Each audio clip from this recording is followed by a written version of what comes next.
Island. We center the transformative political frameworks of abolition and decolonization and root our work in the defense and belief in the lived experiences of Black, Indigenous, and other racialized and marginalized people on Turtle Island and beyond. The Defund 604 Network is a community of organizers and community members with a fluid and evolving membership. We recognize that there are many who can't engage in this work because they are marginalized or criminalized because of their gender identity, gender expression, sexual orientation, disabilities, ethnicity or ethnic heritage, race, age, size, class, and citizenship status. This network exists to support them first and foremost. The Defund 604 Network believes in a future without policing. We call for defunding the police as a tactic to move towards abolition of the police. We work towards the transformation of white supremacist, settler colonial, heteropatriarchal, capitalist culture, and we see the ways the police are embedded in this culture. We strive to build and fund alternatives to the police that are rooted in healing, consent, anti-racism, decolonization, and transformative justice. The Defund 604 Network does not tolerate attitudes or engage in actions that are racist, oppressive, homophobic, ableist, trans or sex worker antagonistic, or those that further stigmatize or criminalize those living in poverty or with disabilities. We are here to lift up the voices and experience of those who are historically and continually forgotten. The work of abolition is in direct opposition of the state, and it places those who engage in it in the crosshairs of the police and under surveillance. As such, it is imperative for us to honor and respect the confidentiality of our group's members.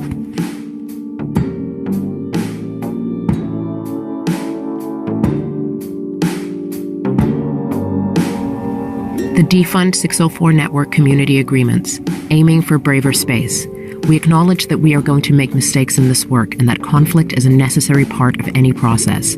We are committed to learning existing ways to build trust and restore relationships, as well as developing our own internal accountability processes. As such, we seek consent before exchanging contact information or connecting on social media. We honor the confidentiality of our members. We respect and honor people's names and pronouns. We say messiness is welcome. Some of us exist in altered states, and we accept that within this space. We call each other in with compassion. We believe in collaboration over competition. We assume best intent, but acknowledge impact of our words and actions. We accept and expect non-closure with grace. We step up and step back, take space and make space. We do what we say we're going to do, and if we can't, we feel safe enough to say why. We prioritize the health and well-being of the human beings that make up this network. So take breaks, drink water, take space, rest. Self-care is a revolutionary act too. Collective learning and lived experience. We value all forms of education, skills, and leadership styles that will improve the lives of our community members. We respect and seek to incorporate and internalize the lived experience and expertise of those most negatively impacted by policing and the prison industrial complex as a whole. We recognize that many of the solutions we are seeking lie embedded in Indigenous knowledge systems, cultural practices, and traditions. We strive to understand the ways that oppressive systems and structures are related and take an intersectional approach to the work we do. We are open to being transformed by this liberatory work. We center lived experience and speak from our own. We believe that everyone should be able to function in society and organizing, regardless of their criminal record. We move with compassion, always recognizing the multiplicity of truths. We do not exploit or tokenize in an effort to educate. We use accessible language and platforms so as many folks as possible can participate. Oppression is intersectional, and we strive to avoid competition between marginalized identities. We do not engage in or encourage abusive power dynamics based on access to resources, information, or money. We support oppressed folks' right to self-determination. Abolition and transformative justice. As a network, we are working through a lens of transformative justice based in anti-capitalist, anti-imperial, and decolonial frameworks. Within this network, we want to learn and advance all efforts to create intersectional responses to violence and policing in our communities. We seek to transform racism, homophobia, transphobia, classism, ableism, sexism, xenophobia, and all other forms of oppression. We believe that access to life's necessities are imperative to the security and safety of our communities. We believe that everyone should be able to function and organize in society, regardless of their criminal record or status. We are here to dream, design, and develop new sustainable alternatives to the carceral state, but we are also here to support the ones that already exist through infrastructure, research, fundraising, as well as technology and trainings. We believe in a future where justice provides opportunities for healing, for the victim, for the perpetrator, and for the community at large. Our focus is on how we as a community can transform the circumstances that lead to harm.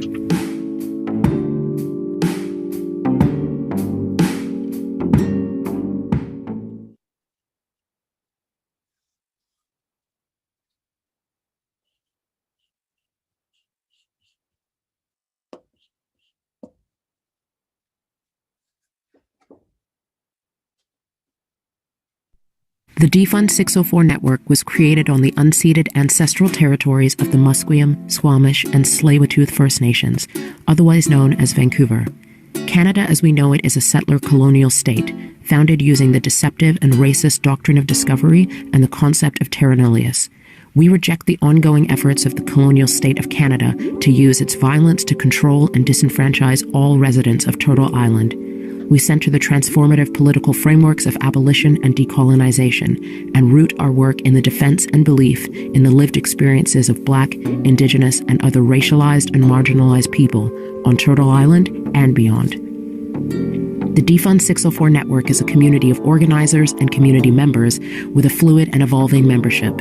We recognize that there are many who can't engage in this work because they are marginalized or criminalized because of their gender identity, gender expression, sexual orientation, disabilities, ethnicity or ethnic heritage, race, age, size, class, and citizenship status. This network exists to support them first and foremost. The Defund 604 network believes in a future without policing. We call for defunding the police as a tactic to move towards abolition of the police. We work towards the transformation of white supremacist, settler colonial, heteropatriarchal, capitalist culture, and we see the ways that police are embedded in this culture. We strive to build and fund alternatives to the police that are rooted in healing, consent, anti-racism, decolonization, and transformative justice. The Defund 604 network does not tolerate attitudes or engage in actions that are racist, oppressive, homophobic, ableist, trans or sex worker antagonistic, or those that further stigmatize or criminalize those living in poverty or with disabilities. We are here to lift up the voices and experience of those who are historically and continually forgotten. The work of abolition is in direct opposition of the state, and it places those who engage in it in the crosshairs of the police and under surveillance.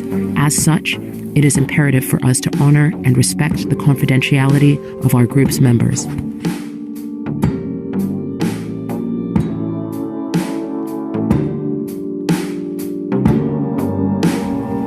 The Defund 604 Network Community Agreements, aiming for braver space.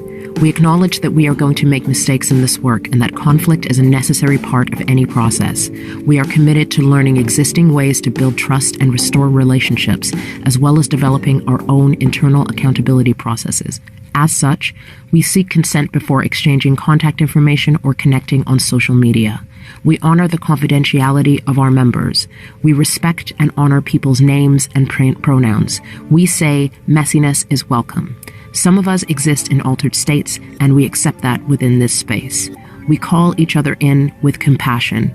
We believe in collaboration over competition. We assume best intent, but acknowledge impact of our words and actions. We accept and expect non-closure with grace. We step up and step back, take space and make space. We do what we say we're going to do, and if we can't, we feel safe enough to say why. We prioritize the health and well-being of the human beings that make up this network. So, take breaks, drink water, take space, rest. Self-care is a revolutionary act, too. Collective learning and lived experience. We value all forms of education, skills, and leadership styles that will improve the lives of our community members. We respect and seek to incorporate and internalize the lived experience and expertise of those most negatively impacted by policing and the prison industrial complex as a whole. We recognize that many of the solutions we are seeking lie embedded in Indigenous knowledge systems, cultural practices, and traditions. We strive to understand the ways that oppressive systems and structures are related and take an intersectional approach to the work we do. We are open to being transformed by this liberatory work. We center lived experience and speak from our own. We believe that everyone should be able to function in society and organizing, regardless of their criminal record. We move with compassion, always recognizing the multiplicity of truths. We do not exploit or tokenize in an effort to educate.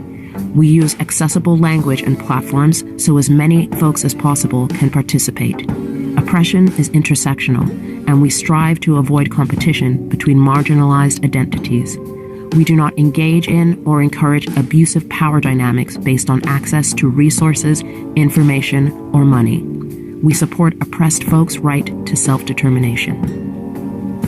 Abolition and transformative justice. As a network, we are working through a lens of transformative justice based in anti-capitalist, anti-imperial, and decolonial frameworks. Within this network, we want to learn and advance all efforts to create intersectional responses to violence and policing in our communities. We seek to transform racism, homophobia, transphobia, classism, ableism, sexism, xenophobia, and all other forms of oppression. We believe that access to life's necessities are imperative to the security and safety of our communities. We believe that everyone should be able to function and organize in society, regardless of their criminal record or status. We are here to dream, design, and develop new sustainable alternatives to the carceral state, but we are also here to support the ones that already exist through infrastructure, research, fundraising, as well as technology and trainings. We believe in a future where justice provides opportunities for healing, for the victim, for the perpetrator, and for the community at large. Our focus is on how we as a community can transform the circumstances that lead to harm.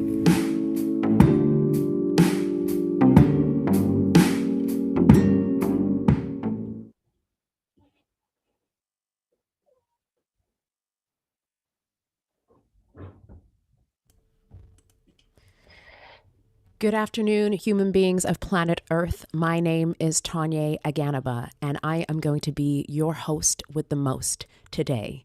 I would just like to take a moment to say an apology to the folks that are in the ASL Zoom room. Unfortunately, the next part of the teach-in will not be interpreted by our ASL interpreters, but you will be able to find the lyrics and the transcripts for the performances in the chat in your Zoom room. And without any further ado, I will pass it off to Laurel. Please, let's get this started.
Yeah, it's called If You Want It.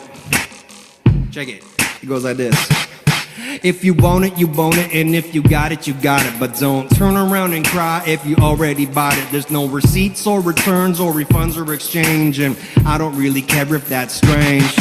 almost no fucks given, especially on Thanksgiving. Decolonial resistance born into persistence. Sovereignty is a joy, birthright, tone of voice, solidarity, rejoice. New constitution to hoist, indigenous governance, title and rights to covenants, ancient food sustenance, DNA coded and trusted since time immemorial. Terraform territorial, sublime editorial, ignorance splits us like an Oreo. Imperial forces, taxation and tapping sources, bullets and horses turn into tweets and armed forces. Media, medicine, jettison, poison pedaltons, poison pros with presence in schools was forced into residence. More than elements, wisdom from an ancient intelligence, savagery and elegance, dissident with some descendants. Mind to material, I'm anti-imperial, potlatch your privilege like here we go.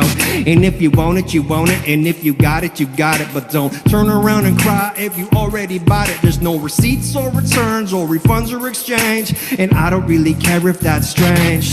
And if you want it, you want it, and if you got it, you got it. But don't turn around and cry if you already bought it. There's no receipts or returns or refunds or exchange, and I don't really care if that's strange.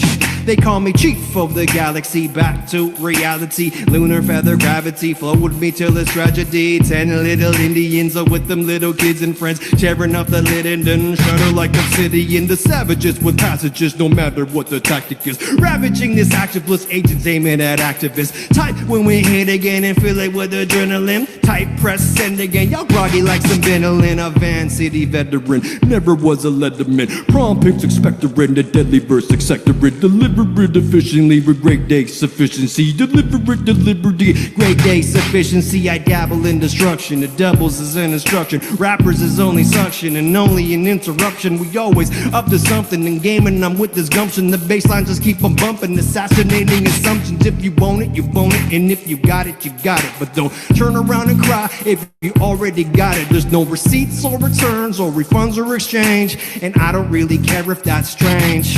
And if you want it, you want it, and if you got it, you got it. But don't turn around and cry if you already bought it. There's no receipts or returns or refunds or exchange, and I don't really care if that's strange. Word up. Thank you.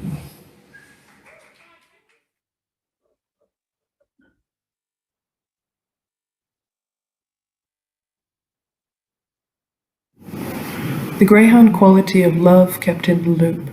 Each crooked strange fruit and every stoop we were used to, domination and death, purpose. The kept cages match the blue jack streets, the corner mind and the block fiscal ditches, the manner with thunder long after lightning. The prescriptive voice rather makes me cringe, but yes, it ain't Coca-Cola, it's rice, railways, a summation, basic industries. There's no asylum here. Winter is hitting tents and trailers and SROs and cars and the service infrastructure with its extension cord coils. Generations that come to work in the cold, lapis glitter, we all span a river in one stride. From our designated pathways, prison guards shine a light through bars. Check, alive, in your cell. Multi-level means maximum valuation. Cash flow is a risk requirement, with a return on equity. Pathogens then is a plantations, then is a sighting, target, and we emerge all along language's tips as mouth ulcers with our refractive indices, hunger in dull internal organs, attempting to engage an outside. Movement extends, going at or looking to or attending. This is the north arm of the river here. And there are hundreds and hundreds that have walked this parcel in a raw, roll uproar. In the north side shadow, the moonlight streams through a dark duppy comb of reeds, these nerve ribbons that flail out of the water at angles that are breathtaking. Come out of time for this turn. Wild cherry, cottonwood, English ivy, and all the choiring branches above. Black willow empathy is perched on the down limbs. It's not a hand while it was writing, whilst the island is not the factory, and while there's shifts, they were family, with sloped shoulders, selling bags of cherries in newspapers on Jefferson Avenue. Come out to Heidelberg Street for this sculpture of stacked oil drums, with USA stenciled on the side, deep into size of patina's public purpose. Strive, starve to these areas, up and come to these zones with the light across our faces in these glassed-in places and all this so-called vacant land and these imagined open spaces. Every autonomy opposed and committed. We are birds kept off the crop. Birds kept off the crop and harvest unworried some, and worried men sing a worried song. Well, we have our songs, our whole lives humming. Prayers of persons likely to become property. Master degrades the name. Owner tracked down need be returned to a field. And finance is a slave's word. And I'm a reed. Rising wind, the dust begins to rise again. That wound-sucked ground rains a wind-funneled lake. It's not enough, and it's day after day. Rise in the stigmatic nature of bondage. Benevolent abolitionists, know your status and all matters of transport and histories of embodied risk. Sleep, conflicting rebellions, anti-emblem, entire freedoms, and any other light. As the hungry, heavy equipment folds context back into experience, then back out. Teeth that make contact with the glass in the atrium, cracked and cut lips that would press back. Isosunk soil cut red clay south in a merger step line. The black square becomes interesting only in context. Pointillism in the anarchistic notion of a society freed from work. Fabled books for sow and imaginative militancies slice row and row, shoot you, then remove the bullets, silence. To all you out there on land, to all you out there on the land, good morning. Massa day done, dreams run high, and we've got the long count on the wall, beside blade, beside take, and every morning, awake. Thank you. This is from my book, From the Poplars, acronym intended.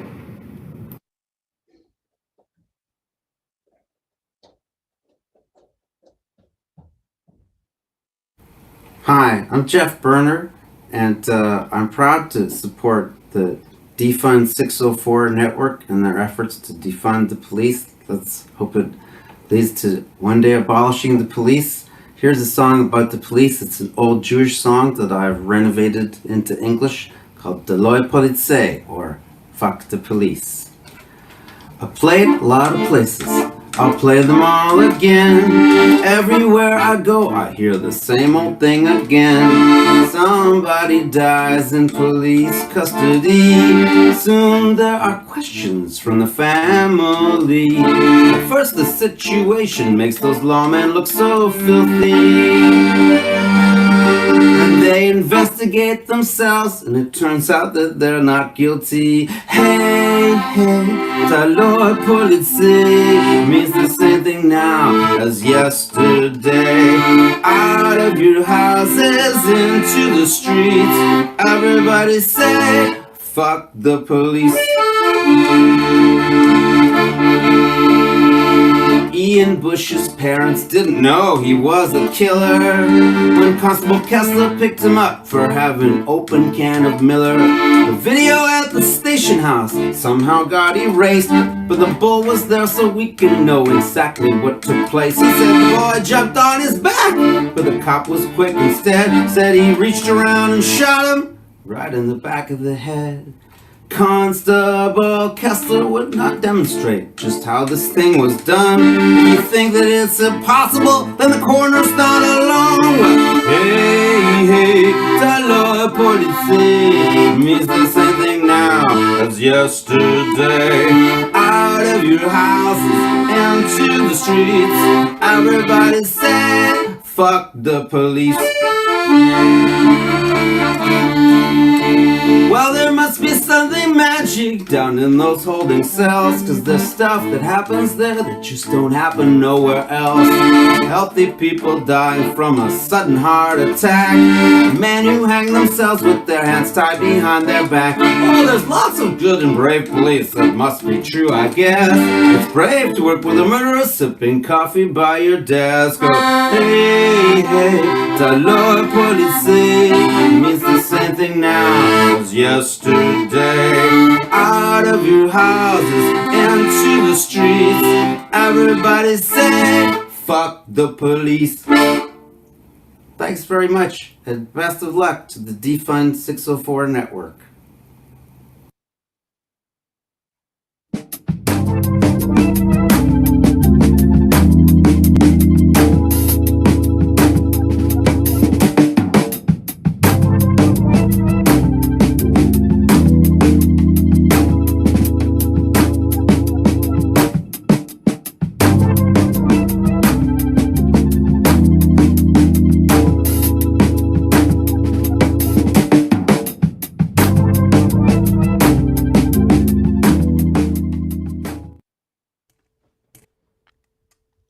Yo, what's up, party people? Good afternoon, human beings of planet Earth. My name is Tonye Aganaba, and one more time, I just want to say a huge thank you to those three incredible performers, Os12, Cecily Nicholson, and the incomparable Jeff Burner. You will be hearing a little more about them over the course of this event today.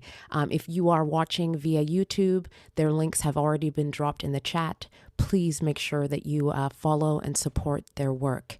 Again, I would just like to say another apology to those in the audience who are in the Zoom room where ASL is being provided. We apologize that we're not able to provide the transcripts for the performances to our interpreters in time for the event today, but we hope that the providing of the lyrics and transcripts in that chat enabled you to enjoy those performances also.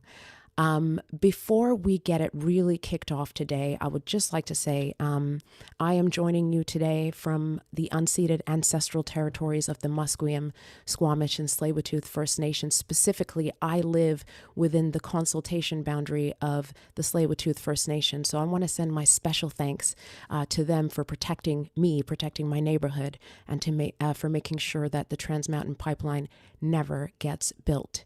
Before we continue on with this afternoon's activities, I would like to invite my friend Kaya to open this gathering of hearts and minds up in a good way. For those of you who don't know, Kaya George is a young Indigenous leader, scholar, and activist. They have worked and organized with Sacred Trust and Greenpeace and have traveled globally speaking on Indigenous and environmental issues. Kaya recently moved to Vancouver from Tulalip to study the Squamish, aka Squamish language at SFU, but like Superman, super person, she does it all while traveling and continuing to be an advocate for environmental, social justice, and Indigenous women's rights. You can find the links in the chat to some of the projects that Kaya is working on. Kaya, welcome. Thank you for being here. Hi. Thank you for the introduction. It's good to see your face. Hot Squile Tanoya, Pothlia, Queen Quishamain, Kaya George, Queen's Na, Tanachinkla, Dachlelip Tanachinkla, Slewateth Asnach, Sklustan Mans, it's Altaslan Chishep. I said, hey, what's up, everybody?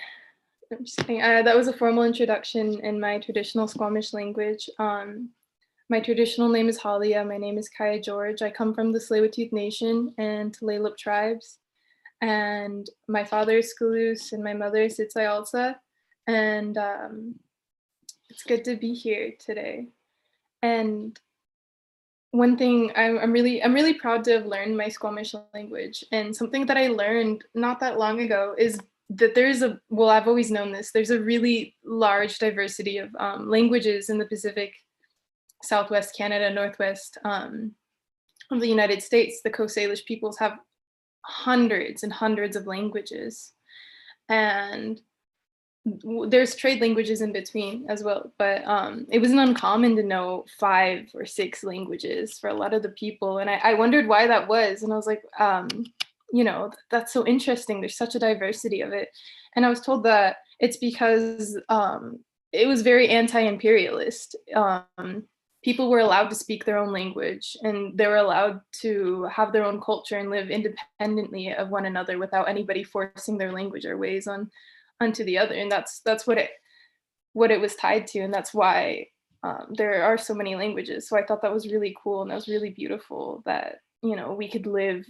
It's possible to live amongst each other, and to be able to express ourselves and to be able to hold our own language. So I always thought that was a beautiful thing, and following the theme of anti-imperialism. So I wanted to bring up that fun fact. And I woke up today and I was feeling a little anxious. There's been these days lately, especially as being a university student, having school, then also wanting to try my best to make the world a better place. There's this kind of pressure that comes with being a young activist. A lot of the weight feels like on my shoulders. I feel like there's these truths and these realities that so many people aren't aware of, that there's so much injustice happening all around us. So many people either don't know or they don't care. And so that's been something that's been like in my mind and in my heart lately. And I spoke to a class at my own school recently, and I was giving a presentation about activism, and we're talking about burnout and what that feels and looks like. And then we switched the conversation, and somebody was like, but what's the best part about being like an environmental or any sort of activist, so somebody that fights for human rights or environmental rights, animal rights, what's the best part of it? And I thought about it and I was like, oh, the community. The other people on the panel, they're like, yeah, the community for sure. Because when you're down and that happens, we all go through those periods of time, it's like our brothers and sisters standing next to us that lift us up. And that's one of the most beautiful parts about becoming aware and becoming a person who wants to fight, is you have all these people who are fighting with you and protecting with you. And it's usually not just one community, it's all of us who are in that pursuit of liberation. We all stand together in that. And so that's something that always lifts me up. So it's funny when I come and I think about these things and I think about these issues a lot, I usually get uplifted by coming to like events and hearing people speak. I'm like, I'm not the only one. And that feels so nice. That, knowing the weight's not all on your shoulders. You have everybody else like carrying it with you. And so that's a good feeling. And I like to sit with that sometimes, to just really think about that. I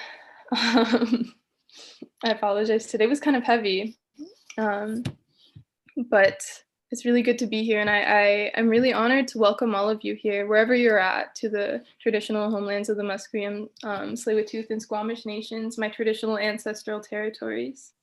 And I send a lot of prayers to all of you out there fighting the good fight, and being that warrior. And I thank you. I raise my hands and say welcome. Haichka. Thank you. Thank you so much, Kaya. Thank you so much. For those of you who are watching on the YouTube, make sure you check out the links that have been dropped there. Incredible work happening within Kaya's nation and by Kaya's family.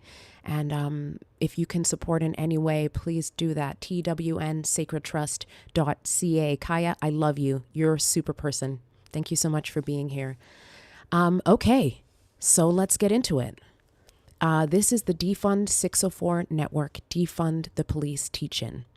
All across Turtle Island, Black, Indigenous, and communities of color are all dreaming of abolishing the police. I know, I'm dreaming of abolishing the police every single night. And we're dreaming of building powerful structures, organizations, and resistance strategies to build a society where all communities and its members can grow and thrive. Today, we will hear from some of these incredible community leaders that are doing this work. We are excited to be a part of a conversation on what we can build here in Vancouver and to support the ongoing work of decolonization and abolition. So thank you for joining us today. And I just want to say thank you to our ASL interpreters, Tala and Melanie. I love you both very much. All right. So next up,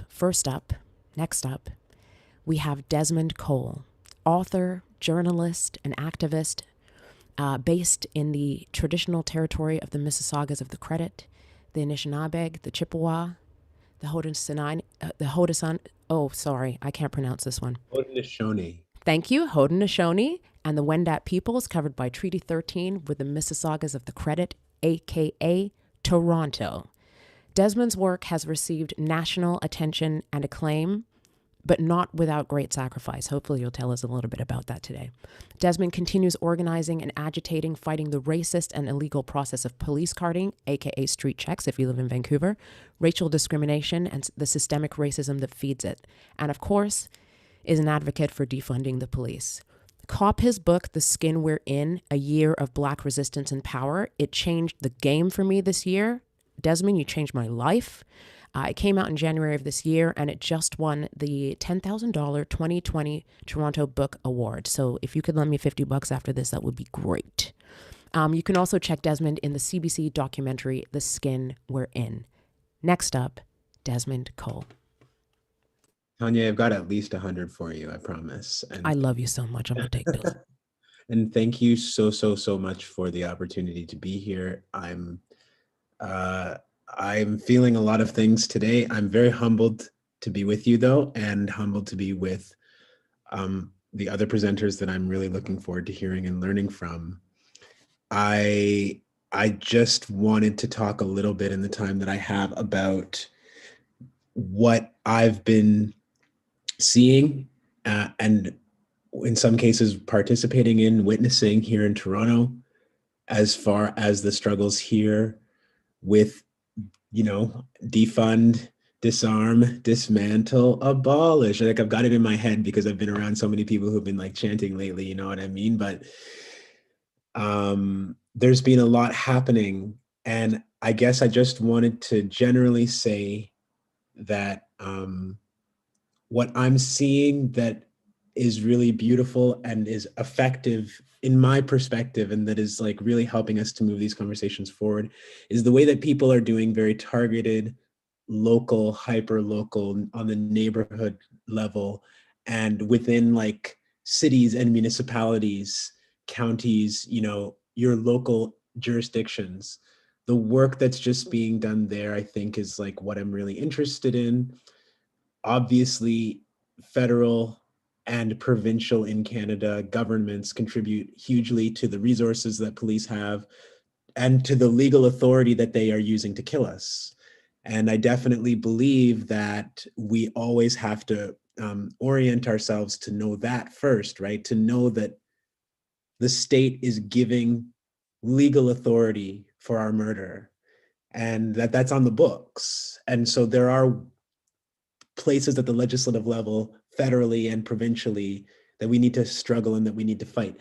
But what I'm seeing that's really effective and urgent right now that I just want to talk about for a few minutes is the local stuff, because the police are a local entity. The police are funded by your municipality. Even if the municipality tells you, well, we get that money from the province, we get that money from the feds, they're the ones passing the budget. They're the ones controlling those dollars. They're the ones legally responsible for the police force. And they have a lot more power than they want you to believe. They want to tell you to go provincial. They want to tell you, go bug the feds. We don't have enough power, right? They have enough power in Toronto to fund $1 billion+ police force, but they don't have the power to regulate them, to stop them from killing you, to stop them from harassing sex workers. They don't have the power to stop them from running up on our kids when they're playing in the park. They only have the power to give them the money and give them whatever weapons and in surveillance tools that they ask for. That's what they'll tell you, at least. they have the power to do a lot more. And what I see is when people are holding folks to account at the local level, some amazing things are happening. When I say local too, I'm thinking not just of local city councils, right? I'm thinking of our school boards, in the case of police officers in our schools. I'm thinking of committees of city council and not just the council of the whole or the mayor. We are, when we're, I think, trying to move legislative stuff, we're at our best when we're counting all the time, right? When we're saying, how many votes do we need at Committee X of a given number of people to sway things in our direction? How many votes do we need at City Council in order to get this defund motion passed? We've been seeing a lot of kind of trendy, toothless defunding efforts on the behalf of faux progressives, right? And so these so-called progressive city councilors will see an opportunity starting in June. Everyone is talking about the lynching of George Floyd. Let's say that we're on the defunding train, but for us, defunding will mean, for example, in Toronto, 10%. How about 10% less murder this year and 10% less police surveillance and 10%? We didn't ask for that, right? But that's been an adaptation, as my friend would say, a liberal adaptation of a demand that we really want and are building momentum around, right? So that is a trick that a lot of local councils are trying to use, and they're trying to tell you that they're on your side, but then their motions for actual change are toothless. And so we've seen a few things in Toronto that I just want to run through quickly. We have had a real resurgence of transit policing in Toronto over the last couple of years. And again, this is a perfect example of a municipal government decision to fund and arm and train these transit cops. And this didn't used to be as much of a thing in Toronto as it's become under our most recent mayor. Interestingly, though, people at the onset of coronavirus really being an issue here, were able to, I guess, shame the mayor of the city into, at least for the time being, pulling back on transit cops. You'll still see them creeping here and there. They're definitely still on the streetcar line right up here where I live in this area, right? But that is a sign of a reprieve that we can build on. So when they pull back the transit cops, because we say, why do you have people going from car to car during a pandemic? They can pull back suddenly. Before, they told us that this was necessary, we were losing too much money on the system. But we can build at the local government level on the fact that transit policing may, in some cases, have been scaled back for the moment. We can use that to say, we're not going back to the way that things were. That's not a normal that we would like to go back to. Police in our schools. This is a fight that is, we're well into our second decade here in Toronto of like really heavy organizing. And I don't want to disparage those who were doing it before in the 80s and the 90s. I'm just talking about my own time in this city. The activism against police and schools has been extended and fierce. And one of the two major school boards in the city did about 3 years ago agree. That's the Toronto District School Board, the largest board in the country, agreed to remove cops from schools. And now we're seeing all the other ways that police are having programming that they're trying to hold on to, trying to rename. So again, the adaptation, but we've been successful here. I know people continue to work on the Catholic School Board. That's the second largest board in the city, trying there to put pressure. And that's, again, at a very hyper local level. That's one school board in Toronto where that fight's being waged, but successfully. And, it can start there. It can start with one school board. And just now recently, the Peel District School Board, there's been some tremendous advocacy in Peel, that's right to the west of us in Mississauga and Brampton. They also removed police officers from their schools recently.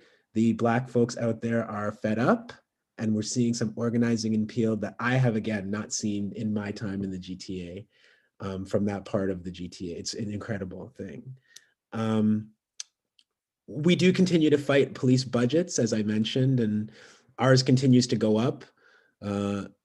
One tactic, again, of reinvesting in and re-upping in police when we expose their murderous ways is to say body cameras. Why don't we watch Black and Indigenous people be murdered next time instead of addressing the issue, which is, again, not what we've obviously been giving our lives for this year. But there's been some very good pressure, and Black Lives Matter Toronto and several coalition of groups around this area, we said at least 50%.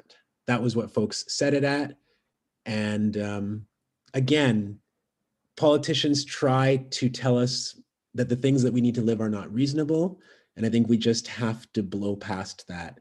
We have to come to them when we have to work and negotiate with them in the ways that we do sometimes by saying, like, there's certain things we can't negotiate and we have to start there.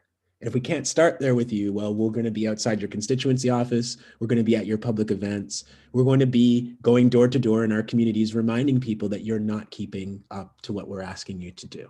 That we can't always just sit with you and like wait for you to get it. I don't know how much time I have left, Tonye, but I don't want to go over because, so yeah. You're fine. Okay. I want to share really quickly that just yesterday, I got a call from some folks in the Burnaby area because of an assault by police at the Burnaby campus of Simon Fraser. Now, Tonye, you're nodding. I don't have as much information about this as I would like to, but a young man was assaulted and taken to hospital last night. Yes, he was. I'm going to drop the information for the fundraiser and all of the backstory into the YouTube chat. I'll also drop it into this one as well. Yes, a student, former alumni student from SFU was on campus getting dinner at the what do they call it? It's been 100 years since I went to school. Cafeteria, I guess it's called. Mm-hmm. And he was violently arrested, tasered, just treated with such disrespect, arrested, taken away, put in jail. He's going through a terrible, terrible time, as you can all imagine. And it stems directly from, SFU as an institution has a pretty nasty entanglement between their private security and the RCMP. It was the RCMP that engaged in this behavior, and we all know about the RCMP. So I'm going to drop that information. Sorry, Desmond, keep going.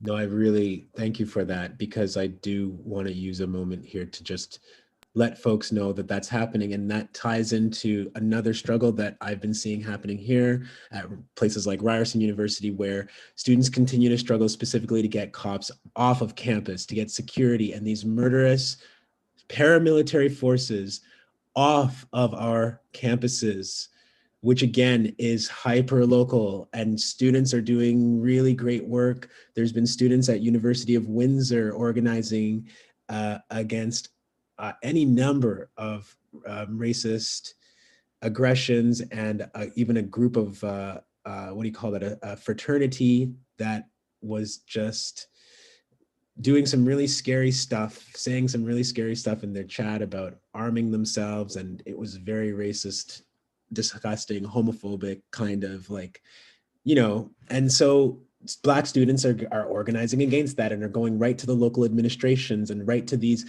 newly created EDI councils, because everybody's got an equity, diversity, and inclusion council at every university and college and across Canada now. They've suddenly all decided that equity, diversity, and inclusion, which I didn't ask for, is what they're into now. And yet we're seeing our students being assaulted on their campuses. So this kind of work at that level, just within the school, we're seeing tremendous, incredible organizing. And then the last one that I wanted to mention, and I really appreciated Cecily Nicholson's poetry at the beginning, and she talked about, the weather against the tents. And the explosion of encampments for the unhoused here in Toronto and across the Greater Toronto area it's probably bothering me more than most things are bothering me these days. It's really getting to me to see what we're allowing to have happen to people in the richest city in this country, that people are sleeping on the ground in December. It's infuriating. But the Encampment Support Network and other such groups that are going park by park, neighborhood by neighborhood, making connections. What do you need? Fundraising for tents, fundraising for sleeping bags, fundraising for hand warmers. And because, the police, they don't just throw your stuff in the garbage, they try to destroy it so that it can't be retrieved and used again. And so there's an ongoing need after police raids of the encampments. I was in Hamilton recently. Tonye made reference to this. I was arrested along with some of the most wonderful activists I've had the opportunity to connect with in this country. In Hamilton, they got their cops out of their schools, these young folks, these high school and 20-something young folks, most of them Black, most of them Somali, organizing in Hamilton, just hung outside the city hall in Hamilton for 2 weeks straight to bring attention to the more than 20 homeless encampments in that city. We got ourselves arrested one afternoon, and I was proud to stand with my friends because they are leading a huge conversation out there while collecting resources to provide for people in encampments. All of these actions that I see, they're always focused on the needs of people who are living outdoors. We're always fundraising on a consistent basis. We have to be able to survive if we want to fight back against the policing that should be going into things like housing. We have to survive. And so these encampment support networks and other such organizations that are springing up, doing incredible local work, and I just salute them. I'm proud of my city when I see things like that, for all of the desperation and sadness that this year has brought me when I see people helping, people building shelters with their own materials, building, Khalil Severite, people like that building with their own hands because the city refuses. I'm like, God is great, and I'm happy to continue to be fighting on days like that. So I'm so blessed to be with everybody. I'm going to stop. And I just want to thank you again, Tonye, and the organizers for creating this space. The pleasure is absolutely ours. Desmond Cole, thank you so much for being a part of this event. You wonderful, wonderful human being. Those of you who are watching, do yourself the biggest solid. Buy this beautiful person's book. It's called The Skin We're In, A Year of Black Resistance. I bought mine from Massey Books in so-called Vancouver. Iron Dog Books is also another great choice. I believe that the links to that have been dropped into the chat. I'm also going to take a second to drop into the YouTube chat for those of you who are watching. Desmond mentioned how incredible it is to see people coming together and raising funds on their own or making their own responses. And one group that's doing that in Vancouver is the Downtown East Side Response. They're raising funds for a bunch of different groups that are responding to the same things. We have our own tent cities in Vancouver, and our elected leaders are doing sweet FA about it. They're working on it, though. Okay, coming up next, I would like to introduce our next speaker, Mayuk Manuel of the Tiny House Warriors on unceded Secwepemc territory. Mayuk is a celebrated member of the Tiny House Warrior movement, who are reestablishing village sites and asserting their authority over their unceded territories. The tiny houses that they build are providing desperately needed housing for Secwepemc families who are suffering through a housing crisis and ongoing displacement caused by deliberate colonial impoverishment. Each of these tiny homes will eventually be installed with off-the-grid solar power.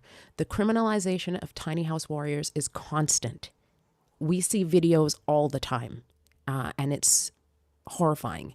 And today, many of the warriors are in court facing a range of charges for land defense activities in opposition to the Trans Mountain Pipeline. Mayuk, thank you so much for joining us today. I'm so grateful for the opportunity to hear from you. Thank you. Thank you for being here. Thank you for having me, and thank you everyone else that is speaking today and sharing a little bit more of the knowledge that they have to teach and share with us. Thank you, Kaya George, for welcoming us all. I don't know, I tape my camera up usually, so it's kind of, how does that look? It looks kind of fuzzy. Okay. Yeah, I'll just like to share a little bit of my language too, so everyone could hear how beautiful it sounds and connect us here to the Sekwamakulu. Wai kuhuaitep, risquast Mayuk Manuel, Slakata ra Sekwamakulu, Rakika, Beverly Manuel, Astra Gacha, Arthur Manuel, Rakia Vita Dick, Astra Slaa Wolverine, and Espat Pat Roy, Ra Slaa Ra George Manuel, Rakia Ra Marceline Manuel. So I am just introduced myself and let everyone know I'm from Sekwamakulu and who my mother and father are, Arthur Manuel and Beverly Manuel, and both of my grandparents from both sides.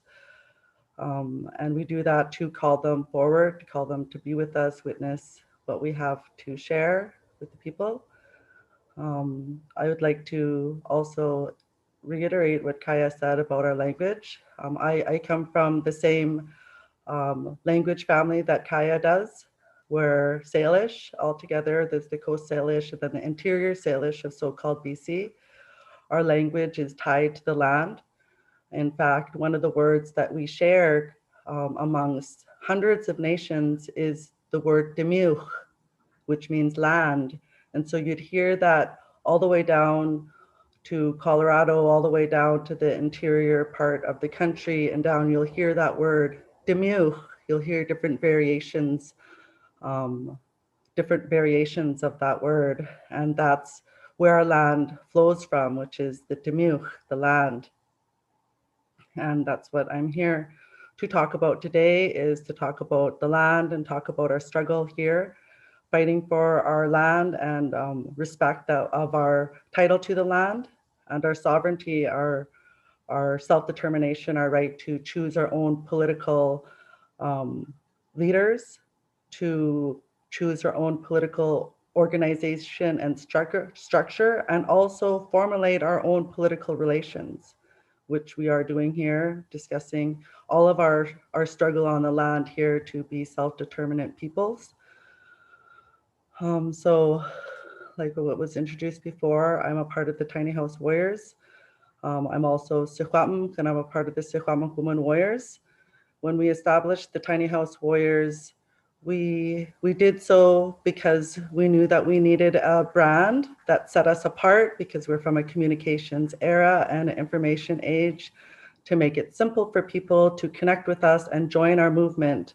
And we know that the housing crisis and the goal that we have as Indigenous people to move off the reserve and onto our lands, our territories that are unceded, that's a commonality amongst us all, to get off of the reserve, to get out of the cities and be out on our lands and our territory.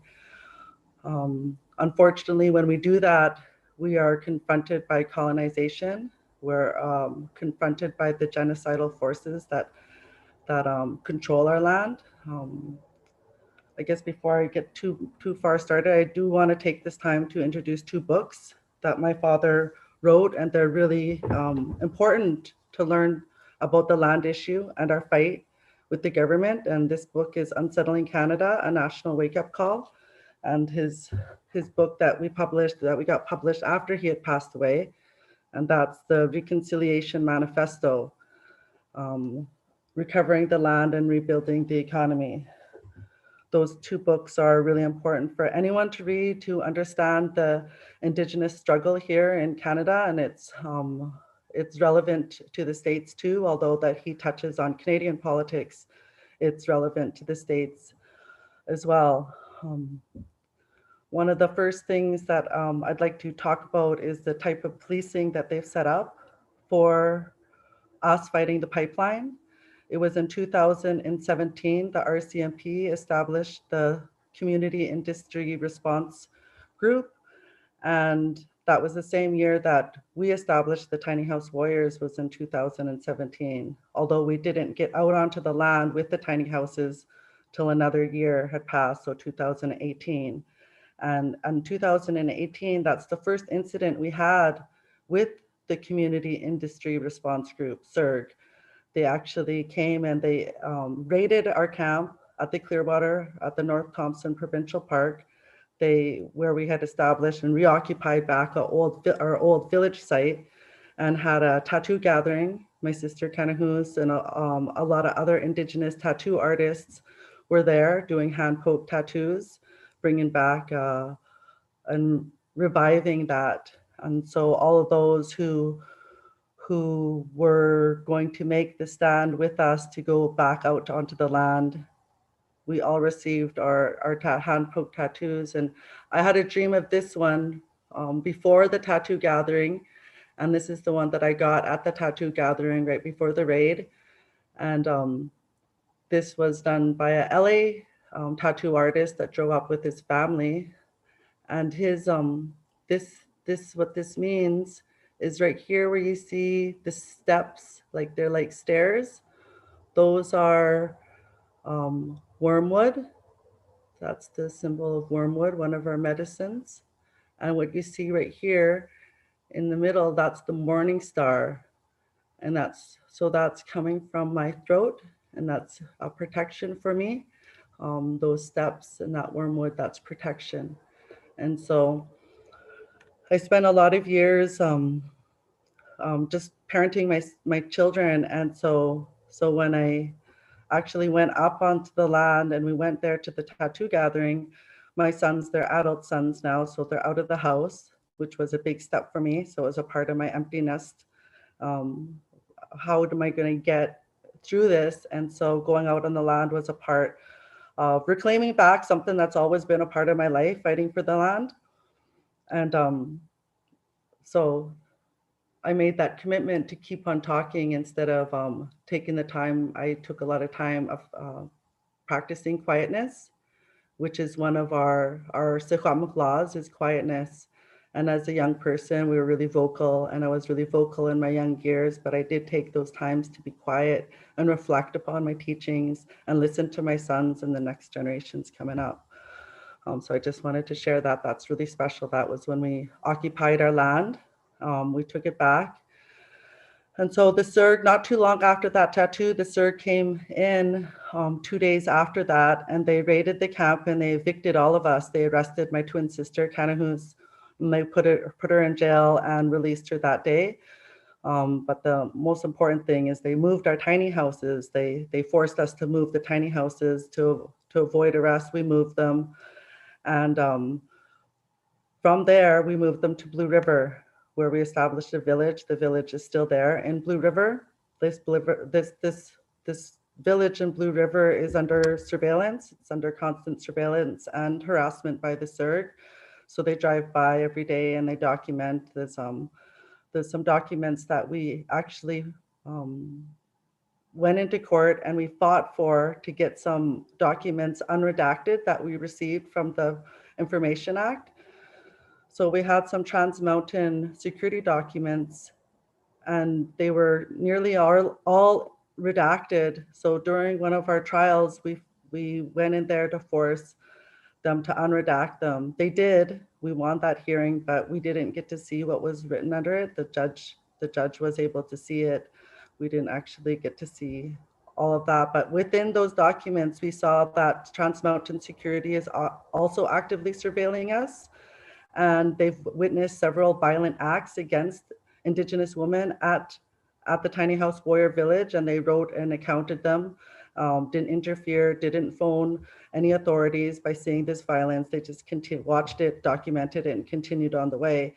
And so this is like one of the things that we see often is that us women, that there's so much police monitoring and surveillance, but we're still going missing, we're still being murdered, and we're still being harassed with violence on a repeated basis, not just land defenders, but Anyone living in the city, anyone living in the rural areas were harassed and were violated. Our safety and our security is violated. Some of the things that we do that's going to engage the police is the direct action that we participate in. And it does get real scary because we feel that at any time that we could get shot. For instance, removing survey stakes from along the pipeline route. Both the RCMP and vigilantes could come and shoot us dead. It's proven, like in Saskatchewan, which is just as racist as northern BC. Colton Bushy was shot. He was a 22-year-old Cree man, and he was shot and killed by a vigilante protecting his property. And just recently, Chantel Moore, and this is really emotional too, because a lot of the organizing that we understand that this generational trauma in our peoples, in our family members, and in our community members. And a lot of times the police are called when it's not due to land defense, when it's due to some safety issue or something. We all know that what leads to that is a very traumatic situation. There's like trauma involved. Police have been called on me and my family members at various times because of crisis situations. And that's when the use of force by the police escalates, when they see the traumatic behavior, the behavior of how it looks for an Indigenous person to be traumatized. I've attended over 10 years of trauma therapy because it's our responsibility as an Indigenous person who's affected by residential school and has children that you must seek trauma therapy. You must seek the help to get yourself better, so we break the cycles of the violence upon our children. I guess one of the things that when we're on the front line, we're not super soldiers, we're not emotionless, no feeling, no emotion. We're not these super soldiers that like the military would try to aim for. We're actually filled like to capacity. Generations of pain, trauma, loss, we're filled up to capacity with that. So when the police come, the first thing they experience is our trauma. And I'll tell a lot of young people this, when you have that trauma that you normally unleash on your family members, your children, your nieces, your nephews, you have to have a way to let that go, to release it. But on the front line, it's one of the main ways that we could heal as Indigenous people. I have a hero of mine, she's an artist, her name's Skeena Reese, and she's a performance artist, and she's like the best that's out there. In the Indigenous way, it's a traditional form of connecting with the spirit, and it's called sacred clowning.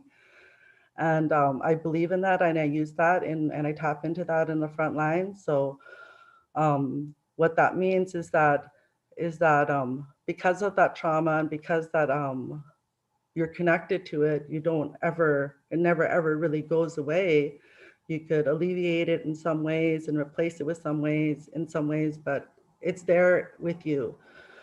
And all of us have that connection with that trauma. And so that's what gives a lot of people this debilitating fear to stand forward, to come forward, to step onto the front line. But I'm saying quite the opposite. You bring that, carry it with you. And let's unleash that on the front line. Let's fight together. Let's stand up and fight together. Your healing, it's a sacred teaching of ours to enact our story, enact and perform it. I come from Sukwamahulu. It's where I've been taught by the Sukwam that we are the best storytellers in the whole universe. This is not just the world. We have the biggest Indigenous nation on this side of the Rockies, up here on this part of the hemisphere. We were the most ultimate warriors there could be. And one of the things that I learned recently about the most powerful warriors is that you cannot show that spirit or pass it on into the next generation without our stories.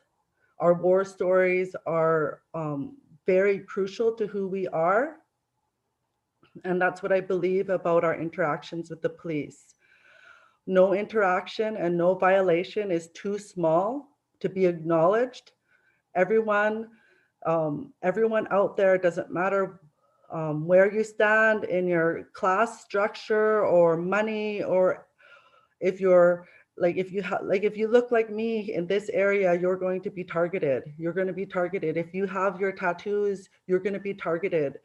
And that's one of the things, I put some stuff here I wanted to make sure I noted. See how they notice this and stuff.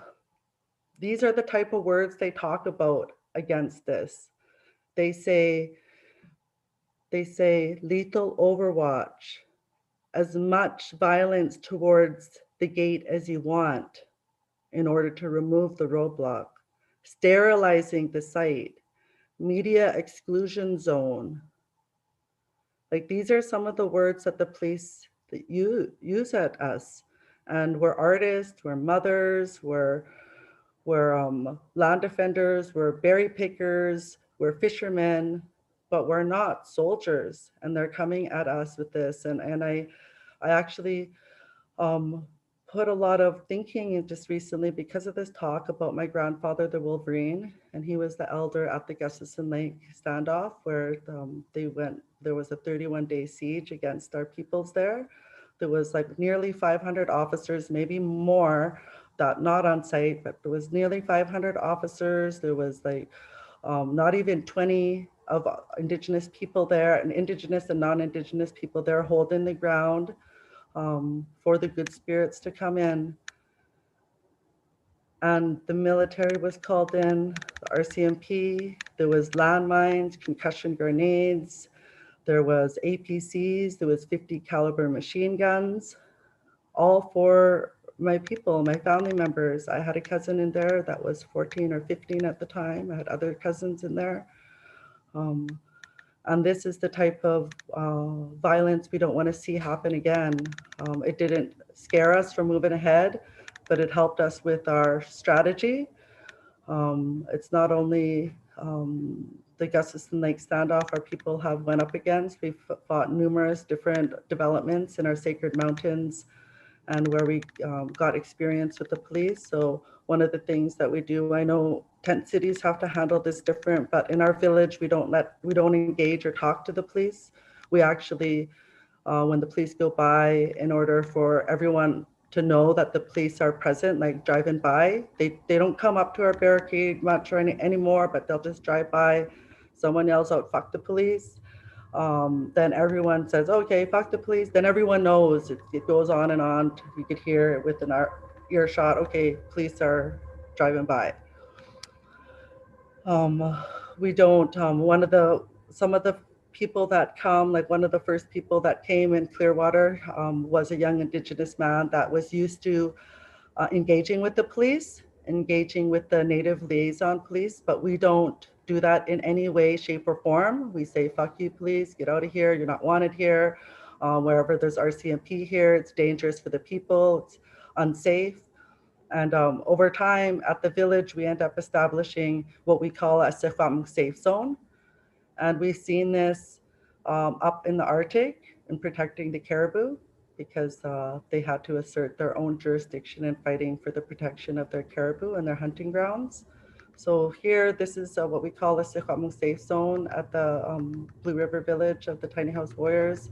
And that's what we want to promote in all of the blockades, is to establish a safe zone right away, so people, the RCMP first of all, know, and to write the unceded lands. Like with us, we put Sefam territory unceded, and we post those up. We don't just put our protest slogans up like no pipeline or anything. We actually assert our land by putting those signs up, and they're really important to assert our jurisdiction in that area. I've seen a lot of people talking about land back, and I just want to amplify this main idea about land back. And tiny house warriors will say this: land back means fight back. You cannot buy land back. That's not what land back is. I seen a GoFundMe where these Native women went and put a GoFundMe to get land back, and they were able to buy land back. But in this case, this is not what we're talking about, because that's still fee simple title. That's not going to be under our jurisdiction. It's always going to be governed by the feds and the province. And you cannot litigate for your land back, like solely go to court. It's proven. Yeah, the Chalcotin decision, the Delgmunk decision, but what land did they really get back in litigating and going to court for their land back? They haven't got much back at all. The Chalcotin got 1% or a small portion of their land back. And you can't negotiate your land back, because the first thing that they're going to do as soon as we start shaking that tree, all of the organizations out there, the Indian organizations that are pro-government and that working with the government, they'll start picking up these funding dollars and service dollars, because and that's what the INAC chiefs say, yeah, you keep on shaking that tree and we'll keep on picking up those apples, meaning they're going to get big pots of money now and we see that in all different types of communities. You see the more moderate people accepting the funding after the more radical people fight for the change. And that's the same with us. So we're the radical people fighting for the change, and the first ones there to go pick up funding dollars. We'll never accept funding dollars from the government, from the province or feds, because then you're just in collusion with them for your own genocide. So that's one thing about that. So we're not into stopgap measures of programs and services. When we start fighting the policing system and talk about abolishing the system, they'll say, okay, well, here you go. We have something all written up for you right here. It's all written up. You want to abolish the police? Here's your option right there. And that's what they've done to us as Indigenous peoples, as we're fighting for change in our politics and how we govern ourselves. They go and define the rights that we have fought for, our rights back. They go and define it. And that's not what we're talking about. But we're also not talking about action that's just solely about disrupting the economy. Although that's our number one strategy now, is disrupting the economy. We love blocking trains and highways and blocking man camps and pipelines. That's what we're about. But that's not solely what's going to get our land back and help us take control of the way our land is being used out on our territory, because that's what ultimately we're here for, is to control how our land is used and who benefits off of our territory and our lands. And the police, the first chance they get, they come and take us down. They'll put us in handcuffs and shackles. I've been there with my twin sister and my mom, handcuffed and shackled us in a line and forced us to walk. My mom in the middle of us with ankle shackles on, those ones that don't have any give, those ones like that don't have the give on it. Those are hard to walk with someone in the middle. They do a lot of humiliating things to us. But in all of this, attempts to abolish our land title, to crush our cultures, to undermine us as human beings, being out on the land, that's what gives us safety. It gives us security as our own governance and our own entity as Sifam people. That's where our language comes from. That's where all of our spiritual beliefs, our political constructs and how we organize is all to do with the land. So as long as we're out there, so one of the things is that our people couldn't fight being on the reserve. It's so sparsely populated and they're just so far away. So in order to move out on the land, we needed tiny houses. And so the land defenders that go up there and put in time up there are staying in tiny houses, and although they're very beautiful and made with high quality materials, they're very modest and simple. We don't have furnishings in it, so we have room for hosting 4 people in there or 2 people in a small family. So there's a mattress in there, a little table, a wood stove, which you could cook on.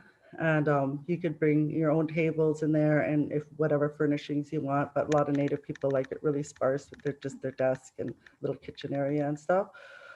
So that's what actually gives us the sanctuary to keep on fighting, because it's actually really, really stressful to be out there. When you go to a rally or you go to a march or you go to a riot, you could actually go back home and be safe in your home. There on the front line, you're constantly there.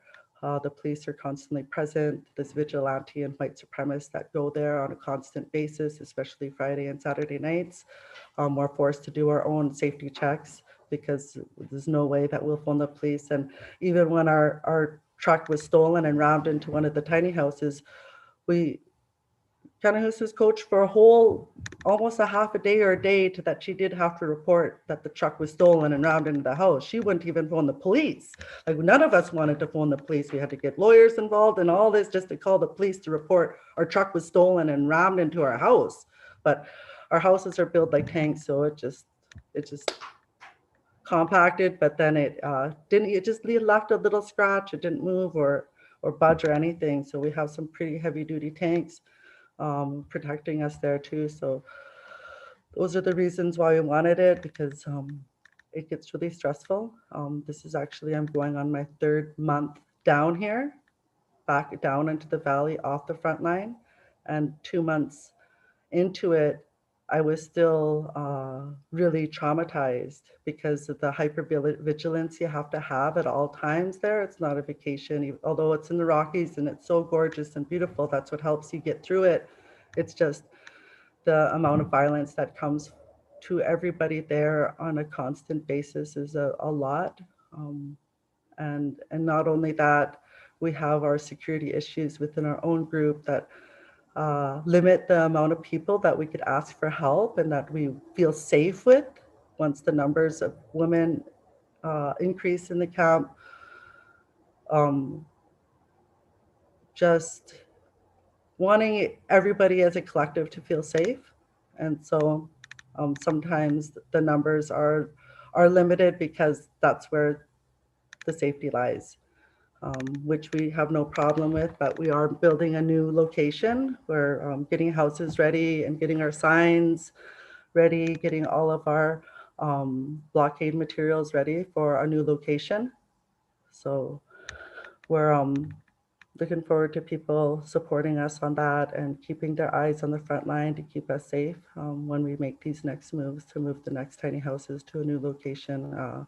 Blue River location will remain there in Blue River, and a new location is going to be established. There's going to be more police presence. There's going to be a lot more disruption from our part on the BC economy, and we just want to give everyone a heads up and let everyone know that we need their support by keeping their eyes on the front line. Okay, thank you. Thank you so much, Mayuk, for sharing your thoughts, your experiences, and giving us an update as to what is happening on the front lines. As Mayuk said, they want you to keep an eye on what they're doing. You can do so by keeping tabs on their website, www.tinyhousewarriors.com. I'm pretty certain that is within the chat. And also there is another link in the chat for you to donate to the Tiny House Warriors. Funds are needed. Support is needed. Right now it's COVID, so our bodies can't necessarily go up to help. But if we have money to spare, if we have things that we can give to support this incredible work, we should be doing that. Mayuk, thank you so much. Please give my love to the rest of the fam and especially to Kanahus. Okay. Woo! Coming up next, I'm very excited. I would like to introduce our next 2 speakers, Annie Morgan Banks and James Burch of the Anti-Police Terror Project based in Oakland, California, on Ohlone territory. The Anti-Police Terror Project is a Black-led, multiracial, intergenerational coalition that seeks to build a replicable and sustainable model to eradicate police terror in communities of color. I'm so excited to hear from these folks. Little segue. Annie and I used to know each other 13 years ago. And when we connected to do this event, Annie was like, did I know you 13 years ago? And I had to do a rewind back to my past self. at that time. And I had to do like an apology email to say, I'm super sorry. I was in active addiction at the time. I love you very much. I hope we can still be friends. I hope I didn't do anything bad. But that's one of the things that I love about this work, this abolition work, this defunding the police work. It puts you in relationship with people. And everything that we're trying to do is based on relationships. So without any further ado, I would like to welcome Annie Morgan Banks and James Burch of the Anti-Police Terror Project.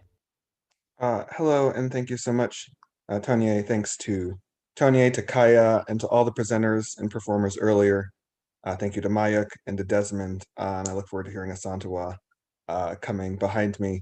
I'm speaking to you all from Ohlone territory in the village of Huichin called Oakland.